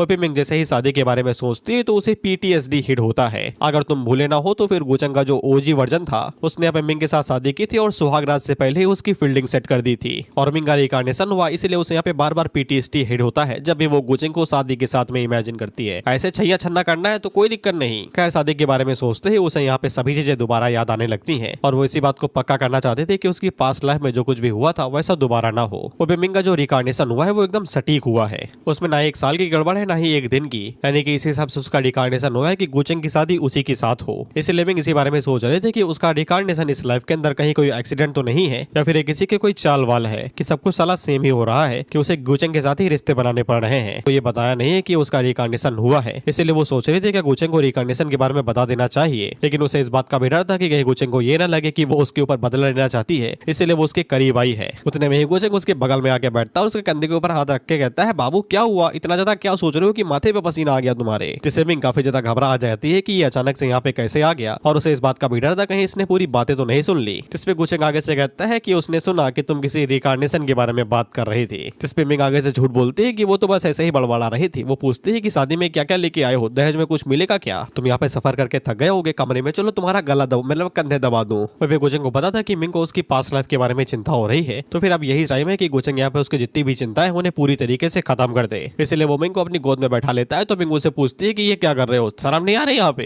तो गुचेंग उसे कहता है कि काहे शर्म भाई, बीवी हो मेरी, और वैसे भी कुछ गंदा संदा यहाँ पे थोड़ी ना करूंगा। इसके बाद वो उसे पूछ ही देता है और उससे बोलता है कि चलो हम लोग अपनी हनीमून की प्लानिंग करते हैं क्योंकि हमारे पास टाइम है। तो इसमें मिंग बोलती है शादी तो हो जाने दे वैसी दरिंदे। जिसके बाद हम लोग देखते हैं कि मिंग की असिस्टेंट जब यहाँ पे आती है तो ये पूरी जगह खाली थी क्योंकि यहाँ पे कोई भी नहीं था। सिर्फ यहाँ पे लेटर छोड़ के दिया गया था कि वो कुछ टाइम के लिए यहाँ पे जा रही है, इसलिए सारे काम धाम तुम देख लेना और कोई भी करना करना, और जो को फैमिली से सामान आया है उसे मेरे कमरे में भिजवा देना। यह बात असिस्टेंट यहाँ पे शायद से मिंग के फादर या फिर उनके रिश्तेदार को बताती है, तो वो हैरान हो जाते हैं कि कहाँ भाग गई ये। जिसके बाद हम लोग गुचेंग को देखते हैं जो कि मिंग को एक जगह पे लेके आता है जहाँ पे गुचेंग शायद से अपने जवानी के दिनों में रहा करता था। गुचेंग उसको बताता है कि हाँ, इस जगह का नाम यहाँ पे डिवाइन टाइजुआन लैंड है और वो 1 साल के लिए यहीं पे ही रुका हुआ था और यहाँ पे फाइट की थी। जिसपे मिंग आगे से कहती है कि किन बदनसीबों को किस्मत खराब थी कि वो तुम्हारे साथ भिड़ गए। खैर इसके बाद हम लोग इस फंक्शन के बंदे को देखते हैं जो कि चिक चिक के कह रहा था कि तुम लोग यहाँ पे अभी आए हो क्या, फिर तुम लोगों के कोई सवाल वाल है तुम लोगों की कल्टीवेशन को लेके। जिसपे वो लोग आगे से कहते हैं कि हमने सुना था कि इस जगह का नाम डिवाइन टाइजुआन लैंड हुआ करता था, लेकिन अब उन लोगों ने इस जगह का नाम बदल के इमोर्टल जुआन सेक्रेड लैंड क्यों कर दिया है। जिसपे वो बंदा आगे से बताता है कि ऐसा इसलिए क्योंकि उन लोगों का कनेक्शन अपर रियलम के एक इमोर्टल के साथ में है और इसी वजह से उन लोगों ने यहाँ पे इस जगह का नाम बदल था और इसीलिए वो लोग इस जगह पे सबसे स्ट्रॉन्गेस्ट रियलम में भी हैं और ये सब कुछ हराम ही ये चैन की वजह से हुआ था। और उसी साल हमारे मालिक उतने में हम लोग गुचेंग को देखते हैं जो कि यहाँ पे उस बंदे को देख के बोलता है कि ये हरामी अभी भी सेंट लेवल पे ही है इतने सालों के बावजूद। वो बंदा जैसे ही गुचेंग को देखता है तो हैरान होकर अपने घुटनों पे आ जाता है। जिसपे वो लोग पूछते हैं कि तुम तो कहानी बताने वाले थे, अचानक से घुटने का लिए टेक दिए। जिसके बाद हम लोग गुचेंग को देखते हैं जो कि राइजिंग मून एशियन सिटी के अंदर आया हुआ था और वो मिंग को इस जगह के बारे में बता रहा था कि यहीं पे ही लिन फैमिली भी बिलोंग करती है। और फिर हम लोग बंदे को देखते हैं जो कि यहाँ का सेंट है और एक लड़की उससे पूछती है कि तुम अपनी आंखें क्यों मीच रहे हो भाई। जिसपे वो सेंट आगे से बताता है कि मैंने अभी गुचेंग को देखा जिसने यहाँ पे गरुणा सेक्रेड लैंड्स को डिस्ट्रॉय कर दिया था। भाई तो गुचेंग उसी लोअर रियलम के अंदर अभी है जहाँ पे सुकिंग और लिन की मुलाकात हुई थी। लिन वही लड़की है जो कि अपर रियलम में एल्केमी का काम करती है। इसे लिमिंग को पता चल जाता है कि तुम लिन फैमिली को इसीलिए ढूंढ रहे हो ना क्योंकि यहाँ पे तुम्हारी एक और बीवी रहती है किन हुआन। इसपे गुचेंग उससे कहता है कि तुम्हें उसके बारे में भी पता है। जिसपे मिंग उसके हाथों को भींचते हुए कहती है कि मुझसे छुपाने की कोशिश ना करो, मुझे तुम्हारे कतरे कतरे के बारे में पता है। गुचेंग आगे से कहता है कि यार मैं तुमसे झूठ कैसे बोल सकता हूँ। जिसमें मिंग आगे से एक एक करके सभी लड़कियों के नाम बताने लगती है कि तुमने मुझसे कभी झूठ नहीं बोला, क्योंकि तुम यही से ही अपर रियलम लेके आए थे और साथ ही में उस लड़की को भी जो एल्केमी के अंदर काम करती है यीमी को भी तुम अपर रियलम के अंदर लेके आए थे जियांग चुचू के बारे में। क्या ये सब तुम्हारे क्या लगते हैं, क्या तुमने कभी मुझे इनके बारे में बताया? और उस मिस्टीरियस फायर लेडी के बारे में क्या जो हमेशा आती जाती रहती है? फायर लेडी वही है जो कि यहाँ पे किसी चूजन वन की मास्टर हुआ करती थी, लेकिन गुचेंग ने बाद में उसको अपनी साइड कर लिया जिसका नाम येंजी था। येंजी काफी टाइम से नहीं दिखाई गई, उसको बहुत चैप्टर बाद में भी नहीं दिखाया गया। जिसके बाद वो यहाँ पे 8 बैरन वेस्टलैंड की डियर के बारे में भी बात करती है, वही लड़की जिसके माथे पे कुछ बना हुआ है। जिसके बाद मिंग भी बताती है कि तुम डिमोनिक रियलम के अंदर भी गए हुए थे, वहां पे भी तुम्हारी किसी के सेटिंग हुई थी, उसके बारे में क्या? गुचेंग उसे पूछता है कि तुम्हें इन सब के बारे में पता कैसे चल रहा है, कौन स्पाई है साला जो मेरे पीछे पड़ा है और मुझे कोई नहीं पता। जिसमें मिंग आगे से कहती है कि मेरे पास मेरे खुद के तरीके हैं। जिसके बाद वो यहाँ पे वैंग जिंग के बारे में पूछती है कि उसके बारे में क्या? वैंग वही है जो कि जियांग चुचू के साथ में उसकी भली चंगी है। जिसपे गुचेंग अब बोलता है कि तुम उसको इस चीज में नहीं ला सकती, मेरे पास तो उसके लिए कोई काम धंधा भी नहीं है और हमें तो ये भी नहीं पता कि वो ही में है या फिर सी में है। बेसिकली वैंग सब पे लाइन मारती है, उसके लिए हर एक जेंडर एक बराबर ही है। गुचेंग यही कहना चाहता है और वो बोलता है कि किसे क्या पता कि उसका असली प्यार जियांग चुचू, इसलिए वो मुझसे चिपकती रहती है। इस पे तो मिंग भी हामी करती है कहते हुए कि हाँ ये बात तो सही है तुम्हारी। अजीब है वो इस टाइप की चीजों में। गुचेंग उसे कहता है कि धीरज रखो बहन, धीरज रखो,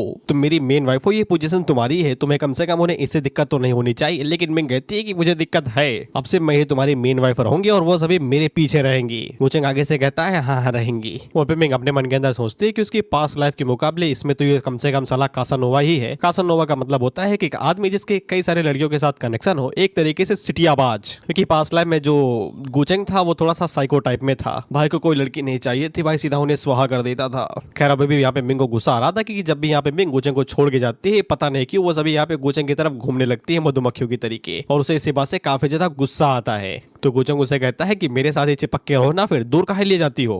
तो मिंग आगे से बताती है तुम अपर यलम तो छोड़ के तो कभी जाते नहीं जैसे, और तुम्हारे जाने के बाद में यहाँ पे जो पीछे काम धंधा रह जाता है तुम्हारे लिए वो कौन करेगा भाई? तुम्हारा फैला हुआ रहता वो कौन साफ करता है तुम्हारे जाने के बाद में? या फिर तुम्हें उस फैलाए हुए रहते से कोई फर्क नहीं पड़ता, जो वो करना चाहते हैं उन्हें करने दो, बताओ। तो गुचंग मिंग को ऐसी नजरों से देखता है कि हाँ जरूरत है भाई, रहता फैलाना है तो साफ तो करना पड़ेगा ही ना। खैर इसके बाद वो उसे दोबारा पूछी देता है और उसे बताता है कि आधे साल के बाद वो लोग यहाँ पे शादी कर लेंगे, क्योंकि आधे साल के अंदर वो लोग यहाँ पे सब कुछ पूरी तरीके से मैटर क्लियर कर लेंगे, जिसके बाद वो लोग शादी कर लेंगे। जिसके बाद हम लोग आधे महीने तक इन्हें यहाँ पे मौज करता हुआ देखते हैं, जहाँ पे गुचंग मछली पकड़ता है पिद्दे भर की। तो मिंग कहती है कि काफी बड़ी है, तो गुचंग चिढ़ जाता है कि तारीफ करनी कम से कम झूठी तो ना करो। जिसके बाद दोनों पानी के साथ खेले तो गुचंग बड़े प्यार से खेला था, लेकिन मिंग उसे सुनामी के चट्टे दे मारती है। जिसके बाद पता नहीं गुचंग को क्या नशा चढ़ता है, ये पता नहीं किसी लड़की की हेयर पिन उठा लेता है और उसे अपने बालों में लगा लेता है। मिंग उसे कहती है कि बेशरम लग रहे हो साले, उसे हटा दो। और इसको तो मैं क्या ही बोलूं, हेयर पिन का बदला इसने यहाँ पे कपड़े चुरा के लिया है। जिसके बाद ये ब्यूटीफुल सीन, और इसको मैं क्या ही बोलूं, गुलाबा बेचारा परेशान है कि उतर जा हरामियों, मेरी कमर दर्द कर रही है तुम्हें लादे हुए, आधे घंटे से इस तरह चिपके पड़े हो। वो मिंग अपने मन के अंदर सोचती है कि यही वो चीज है जो उसे यहाँ पे पिछले 2 सालों से चाहिए थी, यानी कि ये हरामी 2 सालों के लिए गायब हो जाता है पीवी छोड़ के। इसके बाद अगला सीन यहाँ पे सेलेस्टियल वुसुआंग डायनेस्टी का होता है, बेसिकली मिंग की डायनेस्टी जहाँ की वो एम्प्रेस है। वहीं पे हम लोगों को पता है कि गुचंग यहाँ पे 7 तरीके के वेपन्स को कलेक्ट कर रहा था, जो उसने 7 यहाँ पे कर लिए हैं, जिनमें से मिंग ने यहाँ पे 4 को अच्छे से रिफाइन कर दिया और उन्हें रिपेयर कर दिया है, लेकिन बाकी 3 वो नहीं कर पा रहे, जिनमें से ये शॉर्ट थी, ये एक बाटली थी और ये दूसरा पकौड़ा था। गुचंग उससे कहता है कि इनको तुम मेरे ऊपर छोड़ दो, और वैसे भी इन लोगों को यहाँ पे ये चीज की जरूरत नहीं है, इसलिए ये लोग बाद में काम कर लेंगे। जिसके बाद लोग किसी इमोर्टल पैलेस सीक्रेट ट्रेजर के बारे में बात करते हैं, जो कि अपर यलम के अंदर नहीं है। तो मिंग मुझे बताती है कि वो पहले इतनी समय यहाँ पे वुसुआंग डायनेस्टी के अंदर ही है, लेकिन यहाँ पे उसके फादर और उसके पास कोई भी यहाँ पे क्वालिफिकेशन नहीं है अंदर जाने की। इसलिए वो गुचंग से पूछती है क्या उसे सच में यकीन भी है कि यहाँ पे जिस चीज के लिए वो लोग तलाश कर रहे हैं वो एग्जिस्ट भी करती है, क्योंकि एक ऐसा पैलेस जो कि एक टाइम पे यहाँ पे सबके ऊपर राज किया करता था, वो अचानक से कोलैप्स कर जाएगा, और उस इंटरनल इमोर्टल पैलेस का जो मास्टर होगा वो भी यहाँ पे रिवर ऑफ टाइम के अंदर गिर के मारा जाएगा। जिसपे गुचंग आगे से कहता है कि उनका पैलेस इसी तरीके से यहाँ पे डिस्ट्रॉय हो गया होगा, क्योंकि उनकी कस कुछ खराब हो गया होगा, और वैसे भी जो ऊपर चढ़ता है वो एक ना एक दिन नीचे जरूर गिरता है। जिसपे मिंग आगे से कहती है कि तुमने एक बार बोला था कि उस पैलेस का जो पैलेस मास्टर है वो काफी ज्यादा पावरफुल है, तो फिर उनका ऐसी कौन सी चीज से सामना हो गया जो उनसे भी इतनी ज्यादा शक्तिशाली रही होगी? अगर वो ना चीज इतनी ज्यादा शक्तिशाली थी तो फिर अगर वो पर्सन अभी भी अपर यलम के अंदर होता तो फिर वो लोग शायद से कभी सर्वाइव ही ना कर पाते। जिसपे गुचंग शर्माते हुए सोचता है कि वो ना चीज तुम्हारे सामने ही खड़ा है मैडम, तुम्हारा ही पति है वो, इस तरीके से शर्मिंदा ना करो। इसलिए गुचंग उसका ध्यान डाइवर्ट करने के लिए बोलता है कि इन सभी चीजों के बारे में ना सोचो, हमारी शादी के बारे में सोचो, आधे साल बाद ही है, सोचो कैसे हम लोग यहाँ पे ग्रैंड एंट्री मारेंगे और सहरा कैसे पहनाएंगे। वहीं पे हम लोग गुचंग को देखते हैं, जो तोहफे लेके आया था वो कुछ ज्यादा ही थे, देख रहे हो तुम, दहेज लौंडे दे रहे हैं। वहाँ के असिस्टेंट बरान थी, वो आगे से कहती है कि स्टोरेज आइटम निकालो भाई, जो सदियों से पड़ा हमारे कमरे के अंदर, वो निकालो तभी ये सब कुछ स्टोर होगा। खैर इसके बाद गुचंग की जो शादी होने वाली थी इसके बारे में पूरे अपर यलम को बता दिया जाता है और उनकी बातें होने लगती हैं। तो इसके बाद हम लोग वैंग के भाई को देखते हैं, जो कि उसे बताने के लिए आता है कि शादी होने वाली है गुचंग की और तुम्हारा मौका जा रहा है उसकी मेन वाइफ बनने का, जल्दी बाहर आओ। हालांकि उसे रास्ते पे ही रोक दिया जाता है कि तुम्हें तुम्हारी बहन सेकुलेशन के अंदर गई हुई है हमारे एंसेस्टर की लेगेसी हासिल करने के लिए, वहां ही खड़ी रहो, भगा देंगे तुम्हें यहाँ से और स्टेटस भी छीन लेंगे तुमसे। इसके बाद हम इन दोनों भाई बहनों को देखते हैं। भाई का तो चलो छोड़ी तो उसे कोई दिक्कत नहीं, लेकिन लियो उदास थी, अगर भूले ना हो तो फिर गुचंग ने इसके ऊपर मैजिक कर दिया था, तब से ये उसकी दीवानी बनी पड़ी है। इसके बाद हम लोग लियो हान को देखते हैं और उसकी जो मास्टर थी उसे बताती है कि तुम इस चीज के लिए रेडी नहीं थी ना कि ऐसा कुछ हो जाएगा, तुम दोनों का स्टेटस काफी ज्यादा बड़ा है, तुम्हें ये चीज सोचनी चाहिए थी। जिस पे लियो हान आगे से कहती है कि हाँ ये काफी ज्यादा अजीब तरीके से आया, लेकिन वो अपनी फीलिंग्स को अब यहाँ पे एडजस्ट कर लेगी। इसके बाद हम लोग सुकिंग को भी देखते हैं और इसका रिएक्शन से ही पता चल रहा है कि ये चीख रही है गुस्से में। वहीं पे हम लोग येमी को देखते हैं और सरप्राइजिंगली ये काफी ज्यादा खुश थी। इसकी जो दोस्त थी वो उससे पूछती भी कि गुचंग की शादी हो रही है और तुम्हारे तो टसवे पहनने चाहिए, तुम मुस्कुरा काहे लिए रही हो? तो येमी आगे से कहती है कि तुम्हें नहीं पता मिंग यहाँ पे गुचंग की मेन वाइफ होने वाली थी, और जब एक बार यहाँ पे मिंग की शादी हो जाएगी तो फिर अगला नंबर शायद से इन लोगों का लगेगा। उन्हें यहाँ पे अपनी जगह पता होनी चाहिए जो यहाँ पे गुचंग को फॉलो करने के बारे में फैसला करते हैं। जिसके बाद हम लोग डेमोनिक रियलम पे आ जाते हैं और मैं इसका नाम दोबारा भूल गया, सॉरी फॉर दैट। खैर इसकी जो मदर थी वो गुचंग से कहते हैं कि तुम उसकी मेन वाइफ नहीं बन पाई और तुम दोनों की जो करंट स्टेटस और आइडेंटिटी है मुझे नहीं लगता कि तुम दोनों एक साथ भी हो पाओगे, तुम्हारा रिलेशनशिप काफी ज्यादा खराब चल रहा है। जिसके बाद अगला सीन 8 बैरन वेस्टलैंड का होता है और मैं इनका भी नाम भूल गया हूँ और इन्हें भी शादी के बारे में पता चलता है, तो ये इस कंफ्यूजन में थे कि शादी के लिए जाना चाहिए या फिर नहीं जाना चाहिए। अगर ये शादी के लिए गई तो कहीं मिंग इसके ऊपर एम्बुश ना करते और इसे खत्म न कर दे।